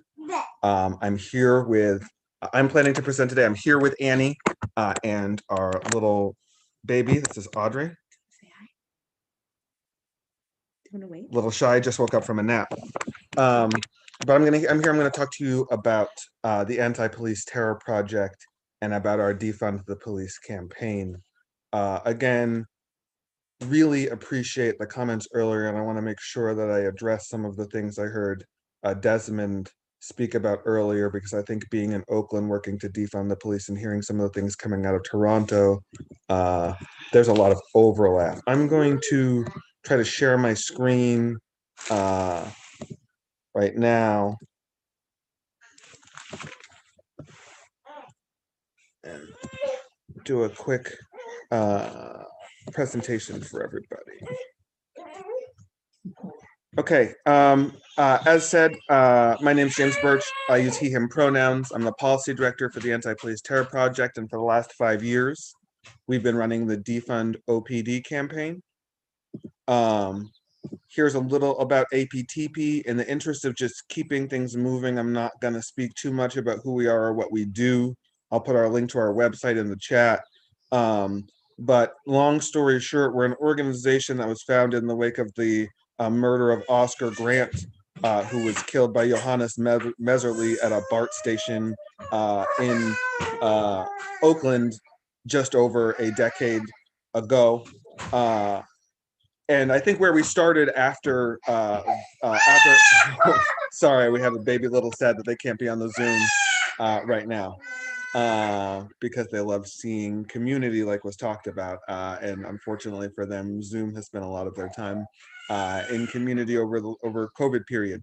But back to us, back to the Anti-Police Terror Project. Again, in the wake of the murder of Oscar Grant, we responded by hitting the streets and have done so since then. And I think what, for the sake of brevity, over the last 11 or 12 years, the Anti-Police Terror Project has done is shift from an organization that responded to police violence to an organization that's eradicating police violence. And what I've tried to list on this slide are a number of ways that we do so and a number of committees that we hold in an attempt to try to make a comprehensive vehicle towards the change that we want to see in society. So why defund OPD? Like in this moment we're in right now, where defund has kind of taken off, and as Desmond said earlier, a lot of neoliberals and centrist politicians are trying to co-opt the brand and, you know, retell the story of why defund is. I thought it would be helpful to speak about how we got here as the Anti-Police Terror Project, right? And we got here because as an organization trying to communicate to some of our allies on the left, we felt a consistent inability to bridge the gap that is folks who grew up thinking law enforcement were virtuous and folks who grew up thinking law enforcement were dangerous. And I'll say a little bit more about that. Like when some people grow up in the United States, and I assume it's the same, I've heard from folks that it's the same in Canada, when we grew up, police are seen as an honorable member of society. Someone might dress up as a police officer for Halloween, or that's something they might want to be when they grow up, or Officer Friendly will come into their first grade classroom and tell them about all the great things that they do for society. Like similarly in the media, if you see a cop, they're portrayed in a good light. And the only time that they're dirty cops is usually to contrast against the good cop who's the hero or the protagonist. And so it's against that backdrop that we're trying to communicate and convince people that cops are not that, and cops are harmful, and cops are not what we should be investing in as a society. And so appealing to people's moral framework wasn't working, appealing to the reality that is policing and saying that they don't keep us safe and giving testimony after testimony wasn't working either.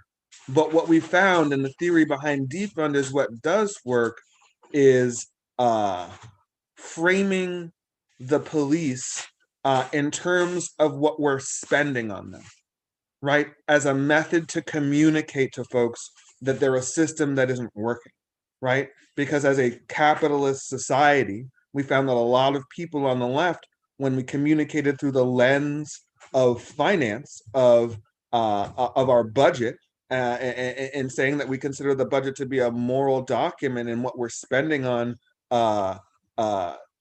dictates what our priorities are. Through that lens, people started to understand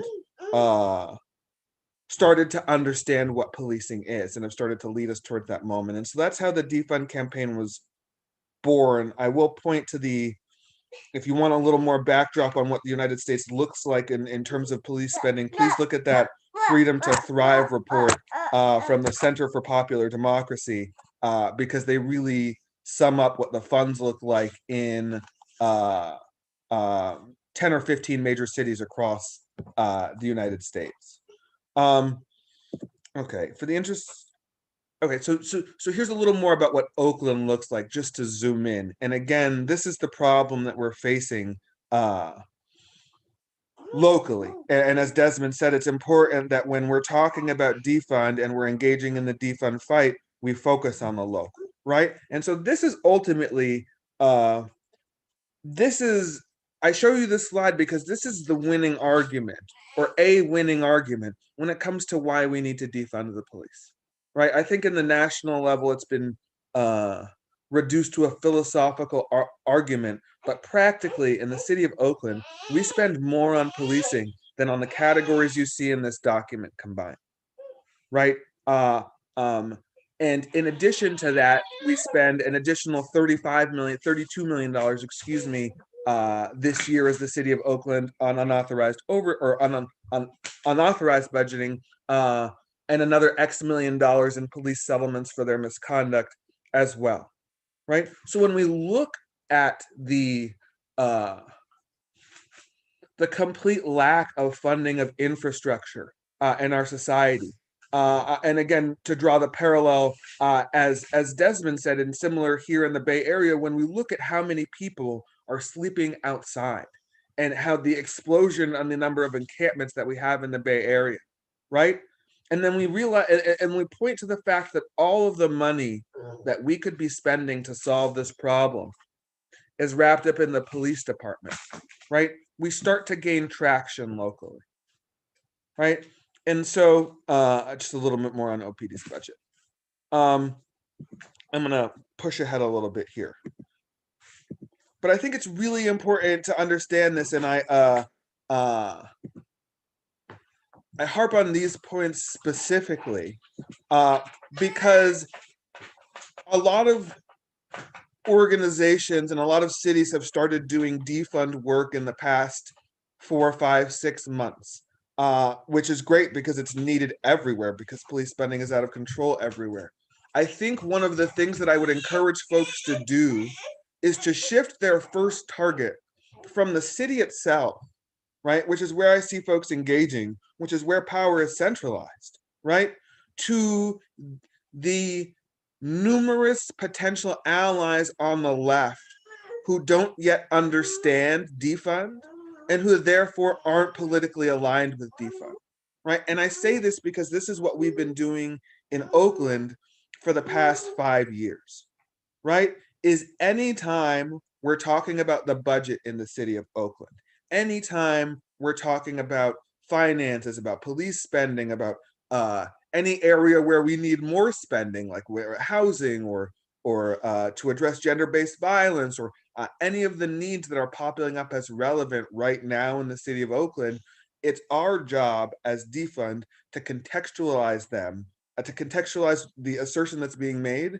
in relation to the police budget, because the police budgets are so outsized that they're preventing, they're like weeds that have completely choked out the city's ability to grow the systems that we know keep us safe, right? So now we're just basically a society that all we see is the tangle of weeds that is the result of policing equaling public safety, right? And so doing that for 5 years in the city of Oakland, we've gotten to a point where, and I'll fast forward to the slide, where the city of Oakland itself has been forced to speak to and even attempts to co-opt the language of and adopt defund language itself, right? Because what they saw over the last 5 years is the Defund OPD campaign turn from a bunch of anti-police activists, anti-police terror activists, shouting into the void, into a large and coherent coalition across the entire left. You know, not just folks who focus on policing, but community-based organizations, labor organizations, other sectors within the government itself. Everyone who recognizes that their particular sector is unable to do their job because the police have their money are on our side. And so when we go to city council and we count up the votes that we have a number of votes that reflects that power. Because you know, for instance, if you were, let's say, a city councilor who styles themselves as an environmentalist, we can say that the environmental protections that we need in the city of Oakland are not being funded. And the only way we can fund them is by reallocating money from the police budget, because it's the only area of the budget at this point that's cuttable, right? Okay.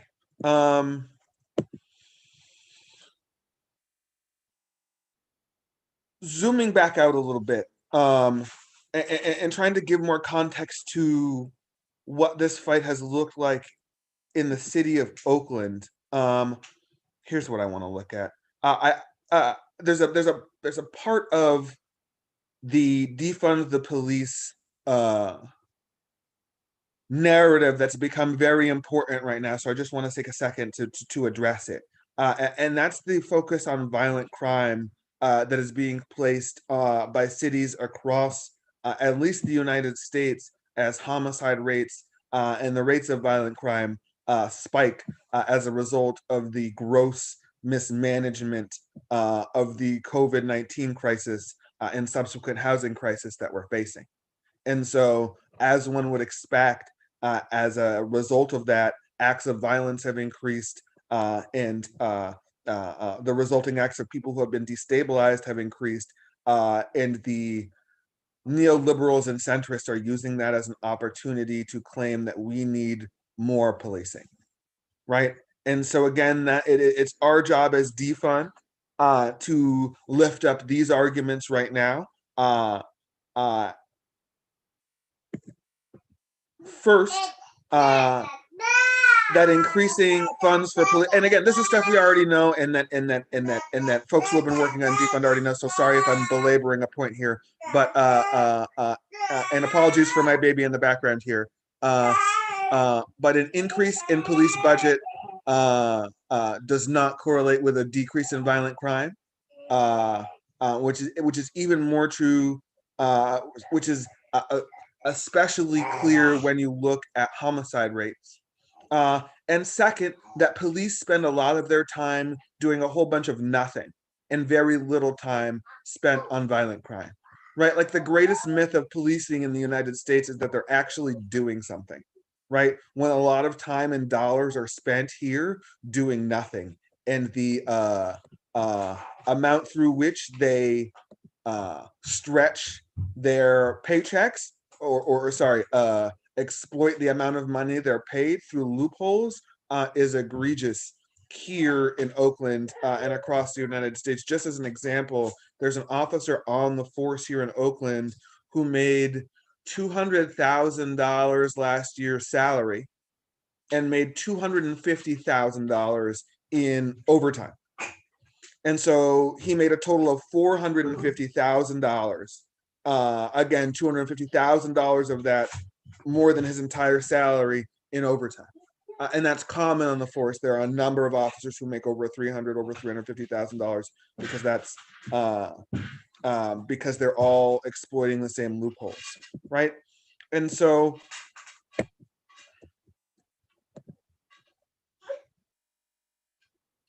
and here is a slide giving some local data on the same question. This last slide I showed you here is looking at a couple different cities, and we were fortunately able to get this data called the Service and Officer Initiated Incidents for Oakland, and made some rough categories ourselves, right? And again, what you're seeing is at least 2/3 of the calls, we would all agree, all of us would agree, and by all, I mean including centrists and folks who don't think that defunding the police, or let me be more specific. By all of us, I mean we've polled people in the city of Oakland.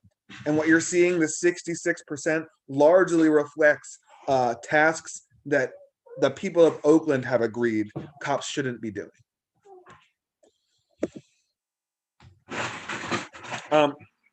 Okay, and so what is the point of all of this, and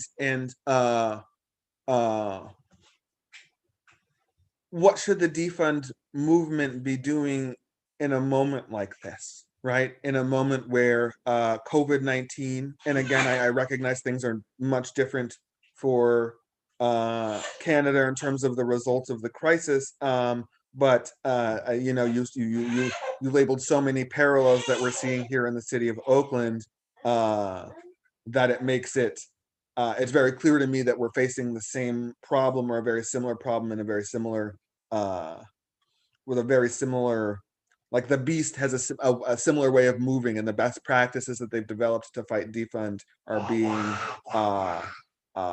mirrored both here and in Toronto, and I hear friends from New York down to Atlanta saying the same thing. And so what do we do now?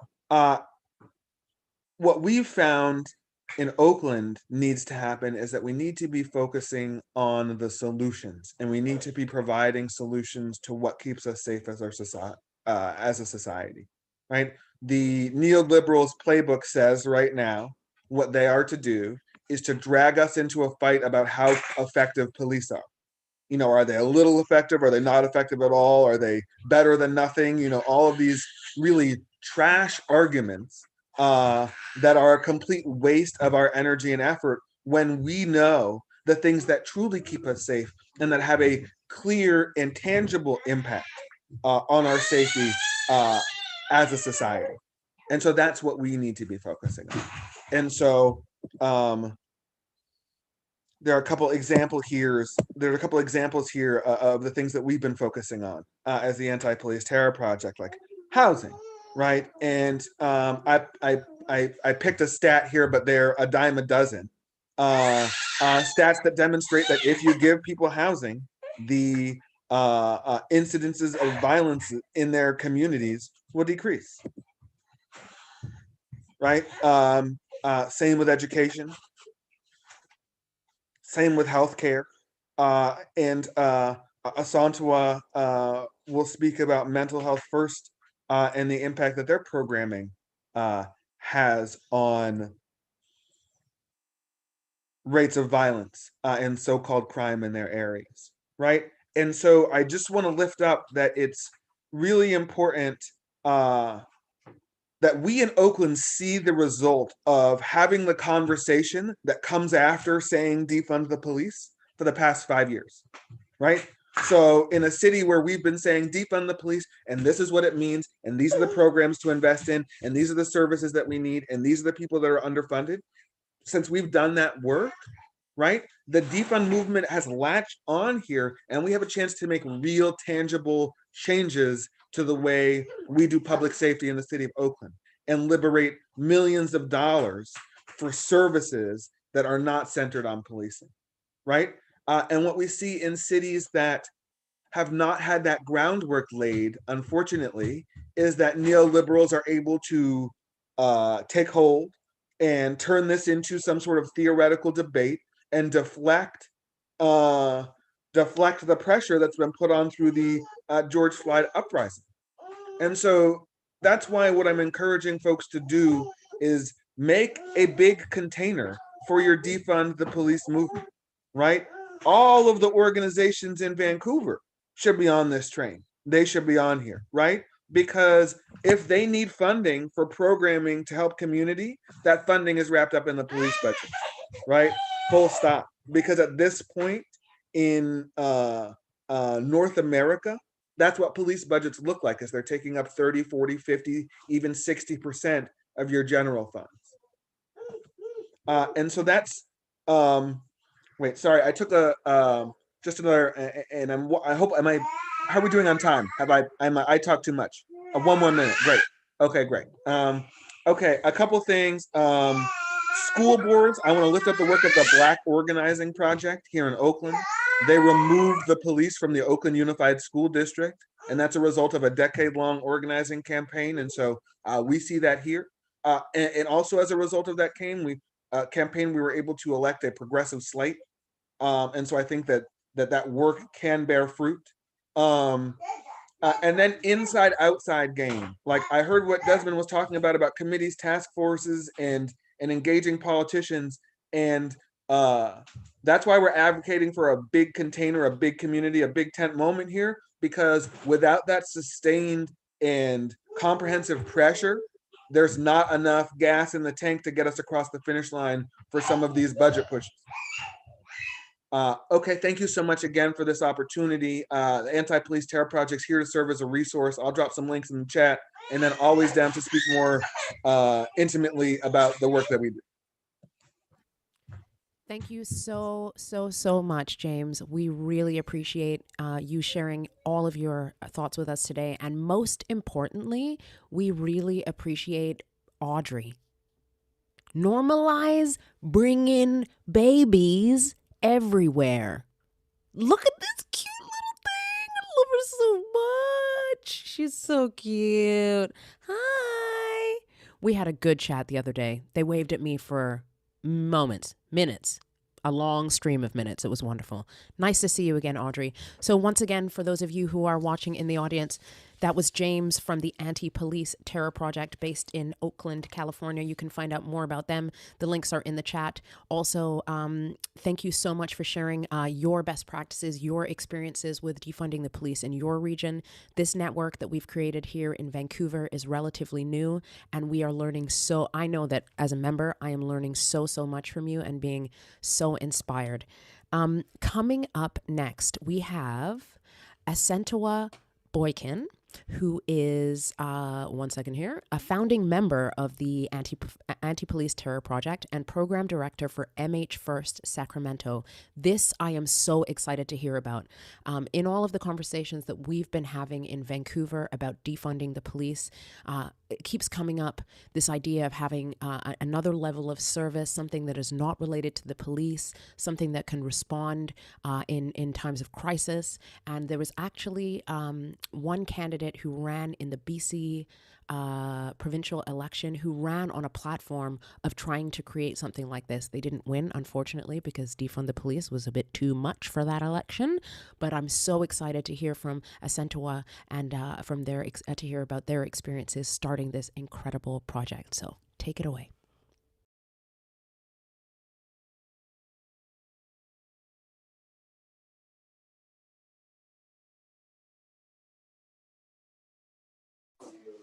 All right, I'm unmuted now. Hello, my name is Asantewaa. I am one of the co-founders of the Anti-Police Terror Project, which is based in Oakland, California, or Ohlone Territory. I am the daughter of Valerie Boykin and the granddaughter of Gladys Boykin and Bertha Brandy. I currently reside in Miwok Territory, also known as Sacramento, California. I have some slides. Next slide, please. James gave some context about APTP and who we are. Also, there's a link in the chat, and there's a tab called MH First. There's one for Oakland and also one for Sacramento. If you'd like to know more or get in touch, or if you have friends and family members that live in those respective territories, you can give them those phone numbers. And if they need help, we will definitely show up to help them. I would like to say the time that I spent in Vancouver with folks, I felt extremely held, loved, taken care of. Yemaya had come to talk to us at the shore. So I look forward to spending time with y'all in the future, learning and exchanging ideas once this COVID thing allows us to move physically again, move around physically again. So I just wanted to put that out there and let y'all know that you're loved, and y'all left me feeling loved, and I appreciate y'all. So to the slides. So MH First was created by the Anti-Police Terror Project. We understand that 50% of people who are murdered by police or while in police custody are those who are in the midst of a mental health crisis. Next slide, please. Yes, so this is a list of names of folks that we know were murdered by the police who were in the midst of a mental health crisis. And just in observance of those folks and their families, I'm going to read this list out loud. Miles Hall, Pamela Turner, Diazon Flano, Daryl Richards, Stephen Tyler, Natasha McKenna, Michelle Cousteau, Laquan McDonald, Ethan Saylor, Richard Munoz, Kurt Reynolds, Daniel Prude, Alfonso Alongo, Antonio Thomas, Yvette Henderson, Osange, Joseph Mann, Eric Brousseau, Tanisha Anderson, Charlie Africa, Kenning, Corin Gaines. Next slide, please.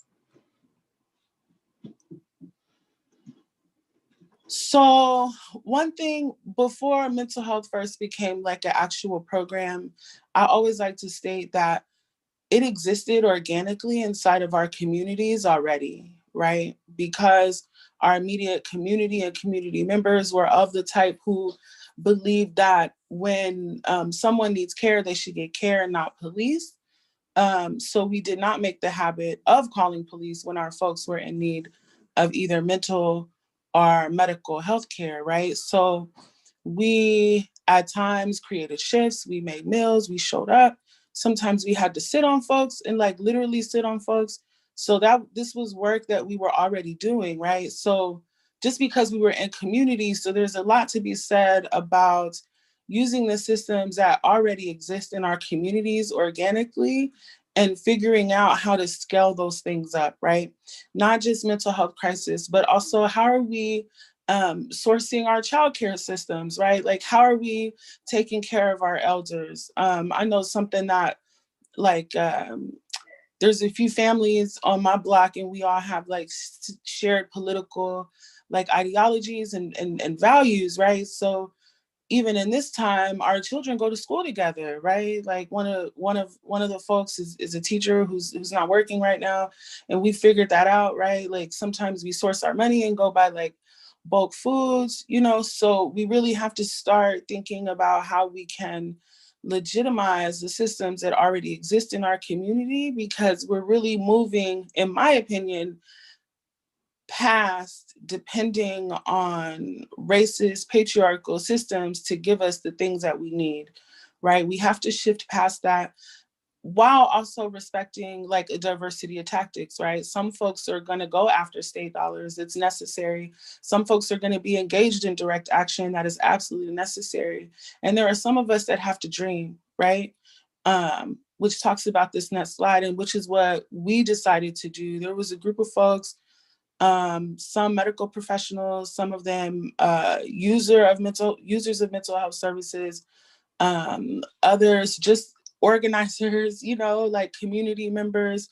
And what we did is we created a list, like if there was no limit to resources, right? Like what kind of program would we build? And once we came up with this extremely long list, and I mean, everything was on this list from like goats to like a fleet of vans, right? And then we went through the process of like chopping down the things, like coming back down to earth in a sense, where deciding what things were really important and what things could we do later and what things weren't actually necessary, right? And believe me, goats was not the first thing to come off the list because it was really important to someone, right? Which is quite funny. But so after several months of research and asking and answering the hard questions, like who's gonna pay for this? Who's gonna work it on January 1st, 2020, actually it was January 3rd of 2020, we launched and we had been donated space from Transitions Clinic, which is a buprenorphine clinic here in Sacramento, which was a really key component in how we built out our structure, because substance use is not something within our values that deserves to be criminalized. No one should be forced to get treatment. So partnering with the buprenorphine clinic was really, really important to us. Buprenorphine is a very effective medication that helps people transition off of opiates if that's, where they're at. We are approaching being active for a year. Our anniversary is January 3rd, obviously. And we have helped, next slide, please. We've had hundreds of calls, we've serviced hundreds of people, and not once have we had to call the police, right?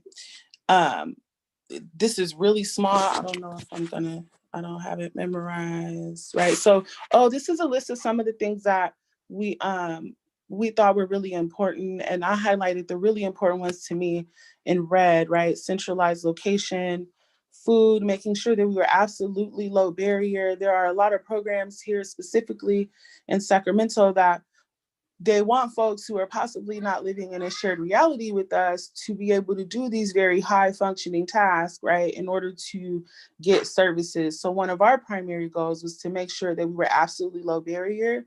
The only thing you have to do to be able to access our services is be able to pick up a phone, right? And not even that completely, because if you have access to a PC or a computer or anything like that, we will reply via DM, email, IG, like whatever you can possibly get a hold of, we will reply to you in that way.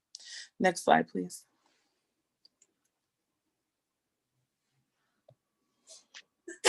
So we do have like a diverse group of folks who we work with. And I would just like to say, as of today, all of our staff are volunteer folks. And we also understand that it takes a certain amount of privilege to even be able to volunteer. And I don't like to mention that volunteer framework without saying that, right? Because it really, even though one might perceive volunteering as a burden, but really you have to have a certain amount of privilege to even lend your time voluntarily, right? So our volunteer staff is, we have an administrative coordinator, someone who does logistics, medical director, so on and so forth. This is really unimportant, but just to say that we have everyone from like social workers to peers to actually like homeless outreach workers. And I myself am an emergency room nurse and also a mobile intensive care nurse, and with a decade or more psychiatric experience and even more experience being a Black person, right? Having the lived experience of having a father who suffered or struggled with substance use, who struggled with mental health disorders, right? And also a mother who did as well. So next slide, please. So one of the things that I like most about the framework that we built out is some of the language that we use in order to create a culture of caring, right? So we use life-affirming, community-based mobile response, right? We also call our crisis response participatory crisis management, right? Because we understand that it takes not just the person who's currently in crisis, but it takes their immediate families, their immediate community members. Sometimes it takes an outside voice or person, which would be us. It also is gonna, the systems that exist also need to participate in those processes, because we only have limited resources, right? Like if someone needs a prescription, we're not able to do that for them, but we could hopefully get them to a pharmacy or hopefully get them to the physician that is going to get them the medication they need. And then also it kind of gives the way that our current, especially psychiatric system is set up, right, it's like it's built on forced compliance, like be normal or, right, or behave normally so we don't, right? And really the system teaches our patients or our community members how to lie to us. I know working in an emergency room, someone may say, you know, I feel like I don't want to live, right? And then the things that cascade after that are a bunch of dehumanizing things, right, that I don't think would add to someone's sense of wanting to live or not wanting to live. Next slide, please. So how we work, this is the meat of it. We have a 3-person team. One of those people being someone who's an EMT and or a trained volunteer. One of the things that we do that I think is super unique from other programs is that EMT, that trained like volunteer, is an essential part of our team, right? Because sometimes someone may be suffering from what is essentially a medical crisis, but sometimes can present, right, as a psychiatric crisis. So it's that person's job to make the differential between the two, right? Like in instances of low blood sugar, or someone who may be having palpitations and actually having an irregular heartbeat might appear anxious, right? Or someone who is presenting with symptoms of anxiety could in fact be having a heart attack. So we teach our volunteers how to make those differentials between common symptoms that may overlap. We also have a crisis interventionalist. That is the person who we hope is the primary contact for the person that calls, right? And they too go through our own training. We don't preference or prefer people that have clinical knowledge, but we do preference or prefer people who have lived experience, right? And it's that person's job to build rapport with whoever it is on the phone, whether that be like a bystander or if it's the actual person that's calling, so we can help kind of navigate and safety plan, which is a big part of our work. What we found is like when someone's in the midst of a crisis, sometimes the next logical step doesn't come so easily, right? So I think of one instance where a young woman had called and she said, I hear a strange noise coming from my neighbor's house, right? And it sounded like a smoke alarm. And I said, well, did you knock? And they were like, oh yeah, right? So then they went and knocked on the door. The neighbor answered the door. Come to find out, they were in the midst of trying to get the smoke alarm to go off because they were cooking. So it's just the way our brains work, like the chemistry and the adrenaline and all the things when you get worried, right? So sometimes a big part of our job is just helping folks make that logical next step, because we are not in fact being directly affected by the crisis. We also have our safety liaison, which is even more unique from some of the other programs that exist.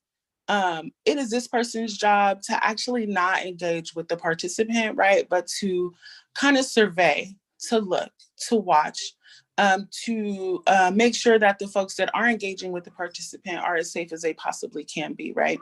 This person also has the ability to say, hey, this isn't safe and we need to go, right? This is a person who directly engages with police, and they are the only person that engages with police if police are on the scene. And we also have, which is another thing that makes us unique from other programs, is we have on-call physicians. Our physicians are so dope. They like volunteer their time. They are all about demedicalizing mental health, like buprenorphine, making it rain for whoever wants it. You know what I mean? So having them available during our shifts has been priceless. Next slide, please. So really, really exciting. We launched in January 3rd of 2020. And then our second location opened in Oakland in August. That was really fast. And the reason for that is, so we launched in January. The George Floyd rebellion started happening in May or April. And I think that a lot, along with, right, this defund being a part of the national conversation, which is, let me say this, don't be afraid of your radical language, right?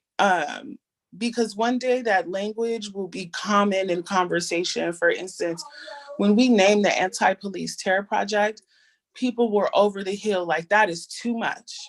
What? You can't call them terrorists.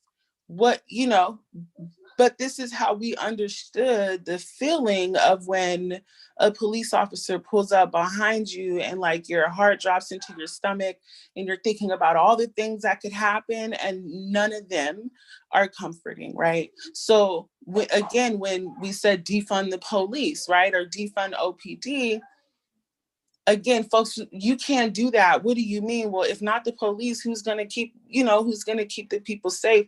Don't shy away from your radical language. One day it will be as common as water.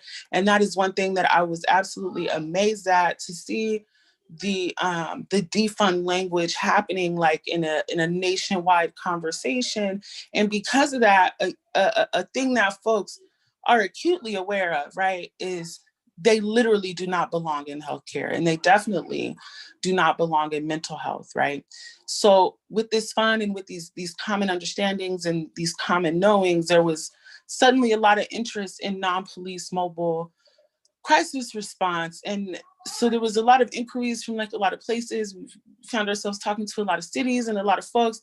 And even still now understanding that those conversations by and large were pleasantries, because some of the programs that were built after having these conversations still remained some police dependent, some police involved, and they kind of missed it, right?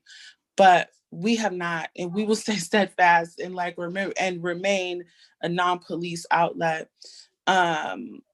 We did receive a grant from Cal MHSA for prevention. That does not affect our infrastructure, but it does give us the ability to go out and train as many of our community members as we can on how to mitigate their own crisis, right? Because talking about self-determination, we're just not talking about building alternative systems. We also have to go about teaching the folks how to take care of themselves, right? One interesting thought that I think that has come across is, if anyone out there is thinking about like building something similar, especially building it independently, there's certain language that I feel like is super attractive, right? Like the term emergency department diversion, right? Because our emergency rooms have literally become a catch-all for all the public health crises that the system is not currently addressing, right? Unhoused folks, people with substance use disorders, mental health crisis, domestic violence, right? And now COVID, right? Like, because people don't have access to adequate healthcare or adequate primary physicians, we see a lot of these people in the emergency room when in fact they will be better taken care of by their primary care doctors, but they don't have access to those services, right? Next slide, please.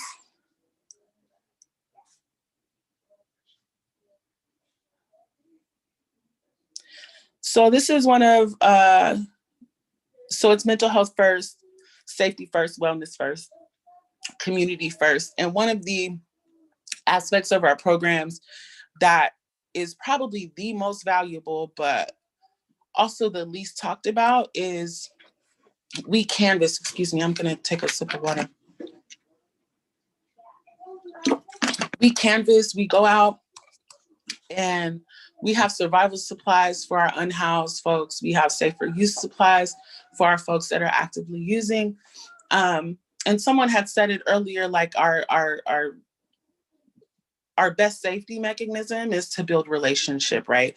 So one of those goals is to go out and build relationship with our unhoused folks. A lot of the calls that we get are about unhoused folks either behaving in quote erratically or being in places they're not supposed to be, right? So it really has, and then also it's given us the opportunity to build relationship with those businesses that are open overnight, which is where a lot of our folks maybe find themselves at times, right? And those same restaurants and places have become havens for us because sometimes we like went on a call and took someone just to like a Denny's and had a couple cups of coffee and talked to them and let them unload what they were feeling, and maybe took them somewhere else that they felt safer than the place that we picked them up at. That's our program. Again, I just thank you guys for having me. Your community agreements just felt like food to me. It was like so thorough. And I was like, oh yes, honey, let them know ahead of time. We don't play that stuff. You don't like it, you gonna get out the way. Like, it was so lovely and refreshing to hear. If I could get a copy so I could just like post it on social media, tattoo it on my left thigh or something. It was a beautiful, beautiful piece of work. I appreciate it. Thank you, thank you, thank you, thank you, thank you so much. And thank you for having your babies in the background too. I appreciate it so much. They're so sweet. And you know what? I will send you a copy of that community agreements and values video. Use it to your heart's content. Everybody who is watching on the YouTube, I hope that your mind has just been blown. This is exactly what we're talking about, how to build community responses. This is a concrete example of one that has been built, that is working, that is functioning, and that is made by people power, and that also has integrity and refuses to take funding from sketchy sources.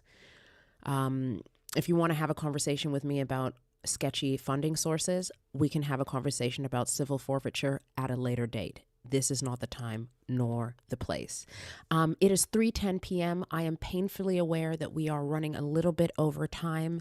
For those of you who are in the ASL Zoom room, I apologize that we have had to separate you from your interpreters because they have had to leave, but there will be some interpreting on the fly going on by some folks in that room for you.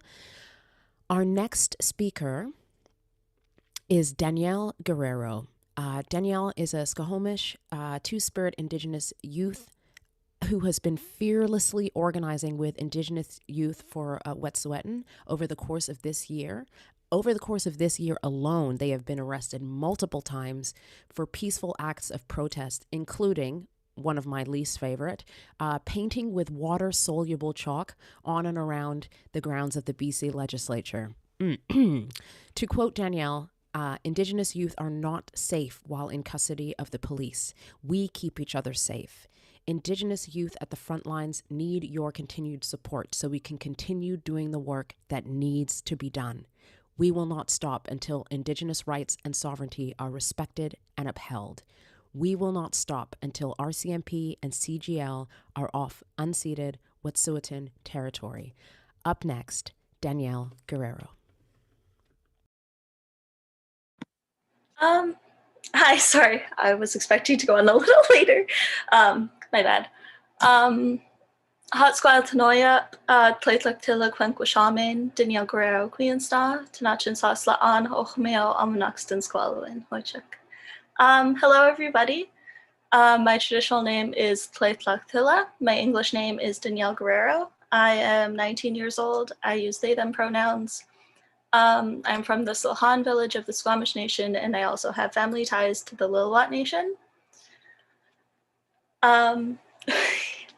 So personally, I'm not an academic or anything, but I have been trying to be fairly active in land defense work and water defense work and various things going on currently. So I'm going to be mostly speaking from personal experiences and experiences that I know other Black, Brown, and Indigenous people are currently going through because of police in our communities. So before I get started, I wanted to make a general trigger warning for people watching that I will be referencing and talking about police violence, missing and murdered Indigenous women, girls, and Two-Spirit people. I will also be referencing assault and other topics that can be triggering. So now I'll try to get into what I was going to be talking about. James mentioned this earlier as well, but because of the pandemic, I've been spending a lot of time at home watching movies and TV shows, and I want to just start off talking about that briefly as well. Because in lots of movies and TV shows and things, cops are always portrayed as these heroes who protect people. And the thing is that has never sat right with me. I've had plenty of interactions with police throughout my life, and I have never felt safe around police. I grew up knowing my rights around police from a very young age. Like, I knew that I didn't need to talk to them and, so on and so forth, probably since I was 6 or 7. And thinking about that fact really disgusts me. Young children shouldn't have to worry about that.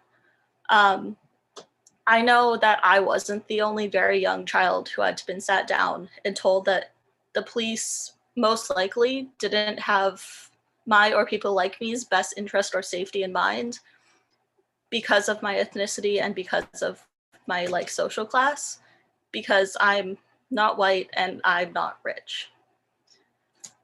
I grew up knowing that if I had a problem or if I was in trouble, I couldn't guarantee that the police would help me.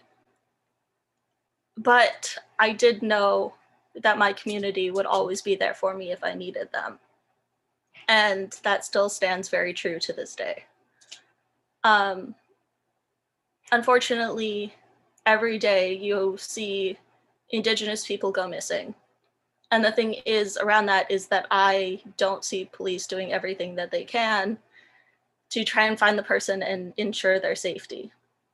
But what I do see is my community sharing images and descriptions of the person who has gone missing on their platforms. I see them hanging up posters. I see them organizing search parties.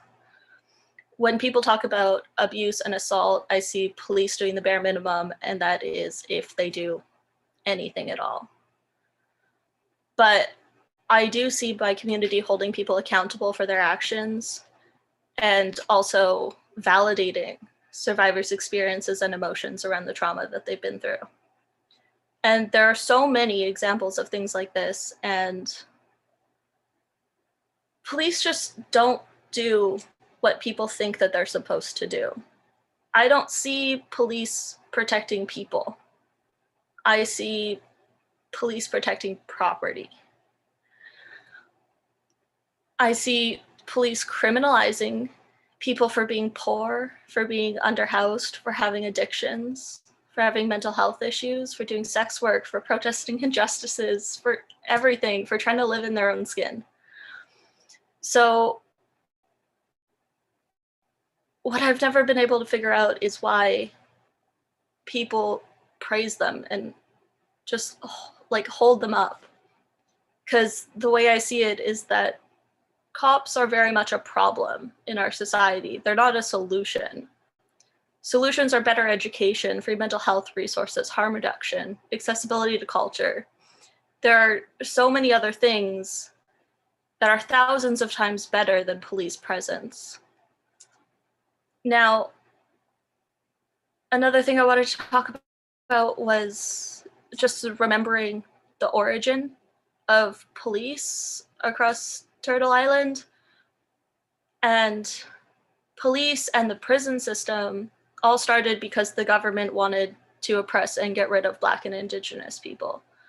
And I think it's really important to remember that, because that's still why they're here. Police and the prison system are still here to oppress marginalized communities. And, and there are things that you need to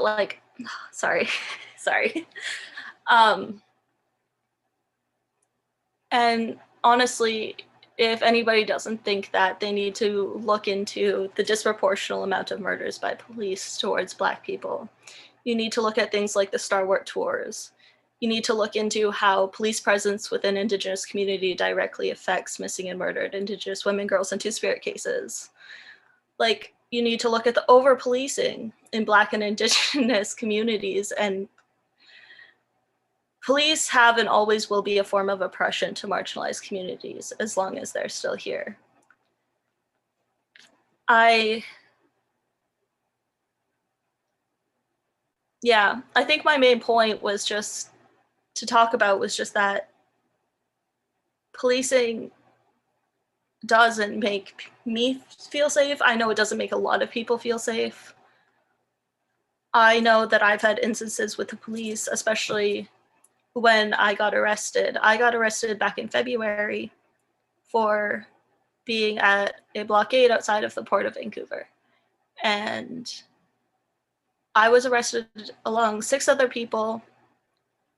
There were only 2 of us who were Indigenous, so I was the only Indigenous femme, and I know that the entire time I was in police custody, I was terrified. Terrified that I would never be seen again or that I'd be assaulted while in their care. It's all a very, it's terrifying because I remember when I was being arrested that I was sitting outside of the paddy wagon on the floor and I was waiting to get my rights read. And I remember I had these 2 female cops standing behind me. And I remember another police officer coming up to talk to them.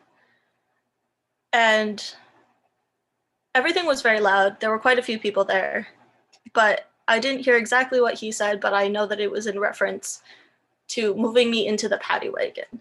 And I didn't hear what he said, but I did hear one of the female cops reply to him. And what she said basically was that we can't do that. We can't be that violent because there are so many people watching. And hearing that is very scary, especially when you're about to get into a paddy wagon and go somewhere where nobody can see you. I was lucky enough that nothing happened besides that, and I was okay, but that is not the case for so many people. And that is the reality of policing for marginalized communities, is that you never know if you'll be safe and you don't feel safe, and that is it basically. I have never and probably will never call the police, try to make an interaction with them. I don't see any good coming out of something like that. I think that it's important to have context within your community and know how to help people, because nobody's first response to something should be, I need to call 911, I need to call the cops. And that, I think, is something that everybody needs to get into their mind, because if anything happens, a lot of people's first reaction is to call the police, when that is just causing danger a lot of the time.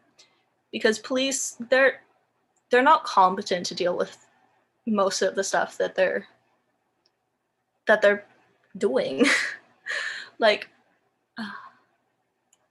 yeah, I don't know what else to talk about, really. I mainly just wanted to talk about some personal experiences and experience of others, and encourage people to do more research, especially if they're on the line around defunding the police and abolishing the police, is look into the history of police and how that is still in effect today. And I promise the more you research, the more you will agree that police, we don't need them in our society. There are so many other ways that we can help people and that we can make them feel safe.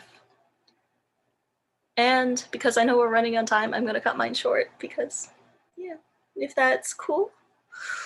Thank you so much, Danielle, for sharing your experiences. I know that some of that is really painful to bring up and think about again. But I'm so grateful that you came and you shared with us today, and you've given us a lot to think about and research, homework to do. Every single person who is on this stream has homework to do. Go and do your research. There are I just see a note in the chat here that says, Danielle, there is a lot of love for you on the YouTube comments. So when this is all said and done, hopefully you'll get to go and check those out and get a little boost for your heart and your spirit. There are links in the chat to support the work that Danielle has been heavily involved with. There's a link tree in there that has Indigenous Youth for Wet'suwet'en. Please donate. There's lots of toolkits that you can get your hands on. There's also a link to the story of Danielle's arrest, which was absolutely disgusting to read about and witness. But these are the kind of information that we need to put into our minds so that we understand who the police are really here to serve. And it's not you and me. They're here to serve the interests of the state. They are here to serve the interests of capitalists and property, and that's not what we need. We are reaching the end of our time together, just a few minutes left, but the next speaker that we have joining us is one that I'm so excited to hear from, and many of you probably have heard of them either directly or through the grapevine over the last year. The next speaker's name is Shangich Baboth, and they are a high school student, formerly of Lord Byng Secondary School. If you don't recognize the name, you might recognize the story. A racist incident spiked major outcry from racialized folks in the school community, and Shangich bravely chose to challenge the VSB and implored them to follow the lead of other jurisdictions, such as Peel. Desmond was talking about the success that was had in the Peel School District, removing cops from schools. And Shangich went to the VSB and asked them to remove the cops from schools. To quote her directly, she said, as an African, oopsie daisy, I lost my spot. As an African Canadian teen, I have a great fear of the police, as many Black and Indigenous youth do. She also wrote, I have no trust in police to keep me safe when I felt unsafe at Lord Byng. We are so incredibly grateful to hear from her today. Shangich, welcome.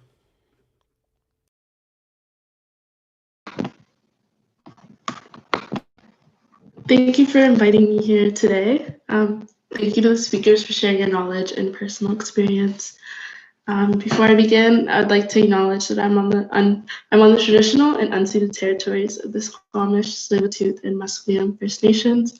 I'm so grateful to be a settler who works, lives, learns, and plays on these territories. Hi, my name is Shangich Baboth. I'm a 17-year-old student activist, and I've been doing activism for 2 years now, mostly focused on anti-racism within Vancouver schools. I started my activism work when an anti-Black incident happened and was handled terribly by my school, the Vancouver School Board, and the Vancouver Police. I started on the Cops Out of School campaign in June of this year. If I were to sum up my high school experience in one word, it would be survival. Navigating the education system as a Black student is hard enough. With the added barriers of police presence, it makes surviving these systems so much harder. I started to do my own research about defunding and abolishing the police, and it was very eye-opening.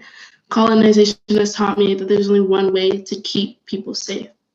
And the only way we can change police brutality and racial bias is through reform.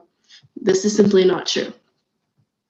Starting on the Cops Out of School campaign made me fully examine my relationship with the police in and out of schools. When the school board failed to suspend the police program in June, as my act of resistance, I decided to fully do school online because I don't need to subject myself to the daily anxiety that police presence gives me when I'm just trying to get an education. Instead of suspending the program, they decided to do a review process. Even though there's so much research on this topic and the facts speak for themselves, this review process is a tool of white supremacy. This review has been stretched out. Meanwhile, BIPOC youth continue to feel uncomfortable and unsafe. The main priority for schools is to keep people safe, but when it comes to BIPOC youth, they are not allowed the bare minimum. I didn't fully realize how detrimental police presence is because BIPOC youth are so comfortable with being uncomfortable. It's normal for a teacher to use the N-word in class. It's normal to be mistaken for another Black student that looks nothing like me. It's normal to be discriminated against in and out of schools. When going through a racialized incident, my school liaison officer tried to reassure me I was safe because the perpetrator had no access to guns, and I should not play victim because he didn't mention me by name. I was one of 4 Black students. My school board works with a company called Safer Schools. It's a white-led organization with police and military background. When this incident occurred, they were the ones determining my safety, and they continue to determine the safety of BIPOC and marginalized youth. The psychological effects of the constant invalidation of my concern led to severe self-doubt. Am I overreacting? Is my concern for my safety real? Is it valid? Why is my need to feel safe such a hassle? Why do I have to beg to feel safe? What I needed in that moment from my school was someone who can understand my experience, who can validate my feelings. Instead, I got an officer whose job was never to protect Black and brown bodies and who could not begin to understand my experiences. When I attended a Black Lives Matter protest in June, I was told by an officer that lady felt threatened by me and my friends, that she feared us. What were you doing? We were standing on the sidewalk. We were simply existing. These are only a few examples of the discriminatory behavior I faced from the Vancouver police. The same policing system that is brutalizing and discriminating against Black and Indigenous people are in our schools. The school board is ignoring the fact that these in-school officers hold the same beliefs, ideologies, biases that officers do on the streets. Therefore, BIPOC youth are being subject to the same types of discrimination in and outside of school.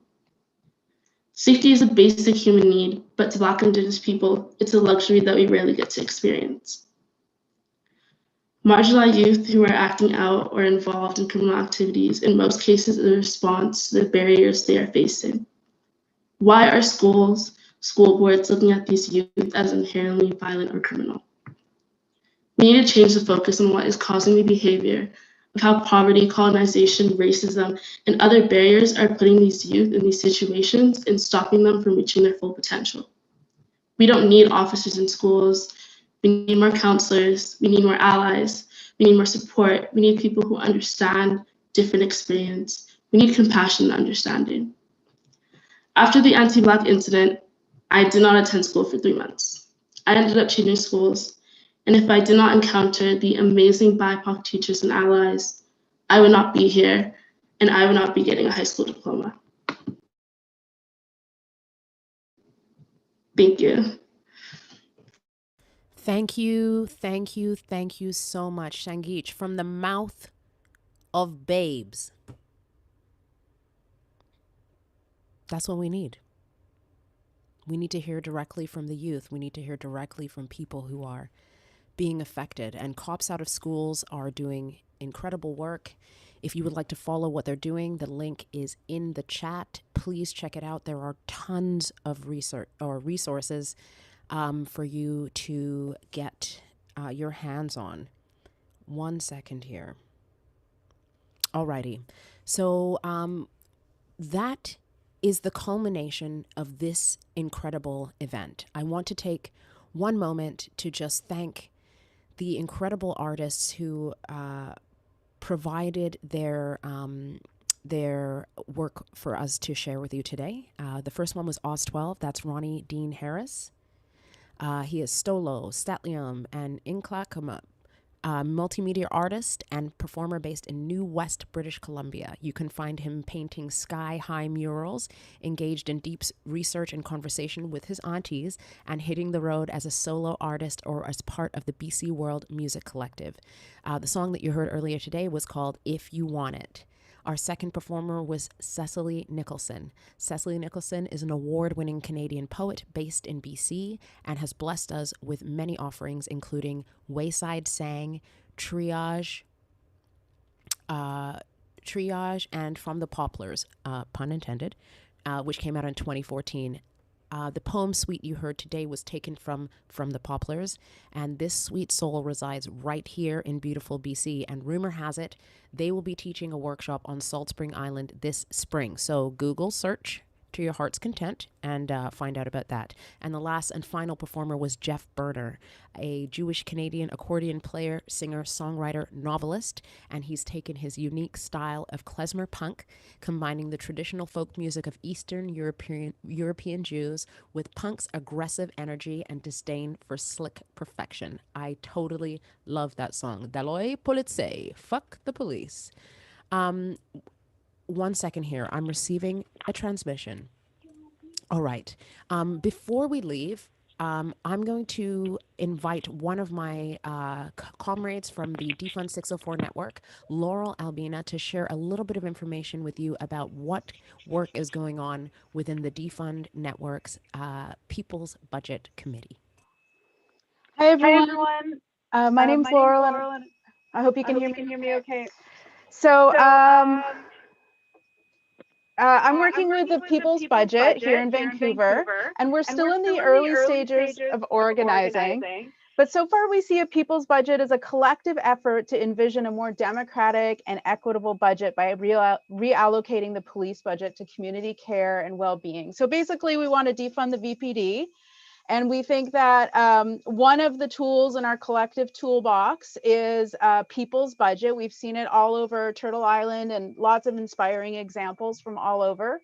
And of course, our goal in doing a People's Budget and defunding the VPD is to end the murder and violence and threat of violence against most impacted communities, and also to redefine and reimagine public safety. So like I said, we're in the early stages. We're discussing this idea of a People's Budget survey for 2022. We're thinking that it can be used as like a popular education tool to introduce, expand, and amplify the concept of abolition to a broad set of folks who live in Vancouver, so-called Vancouver. I'm really thinking about what James talked about when, James spoke about, who do we need to educate and how big our container should be. So my mind's on fire about how big our container should be.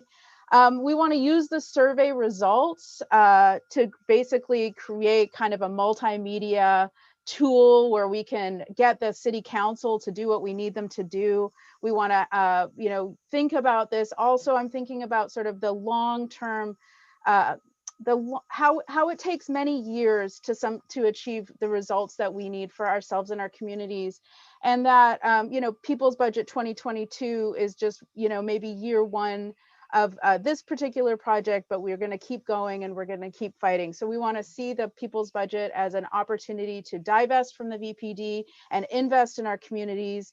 And if you are interested in getting involved with the People's Budget, just email defund604@gmail.com. I'm sure that's going to be dropped in the chat. And I just want to really appreciate the heart and the muscle of every speaker and who was on today's teach-in. I'm like kind of vibrating. I'm so excited.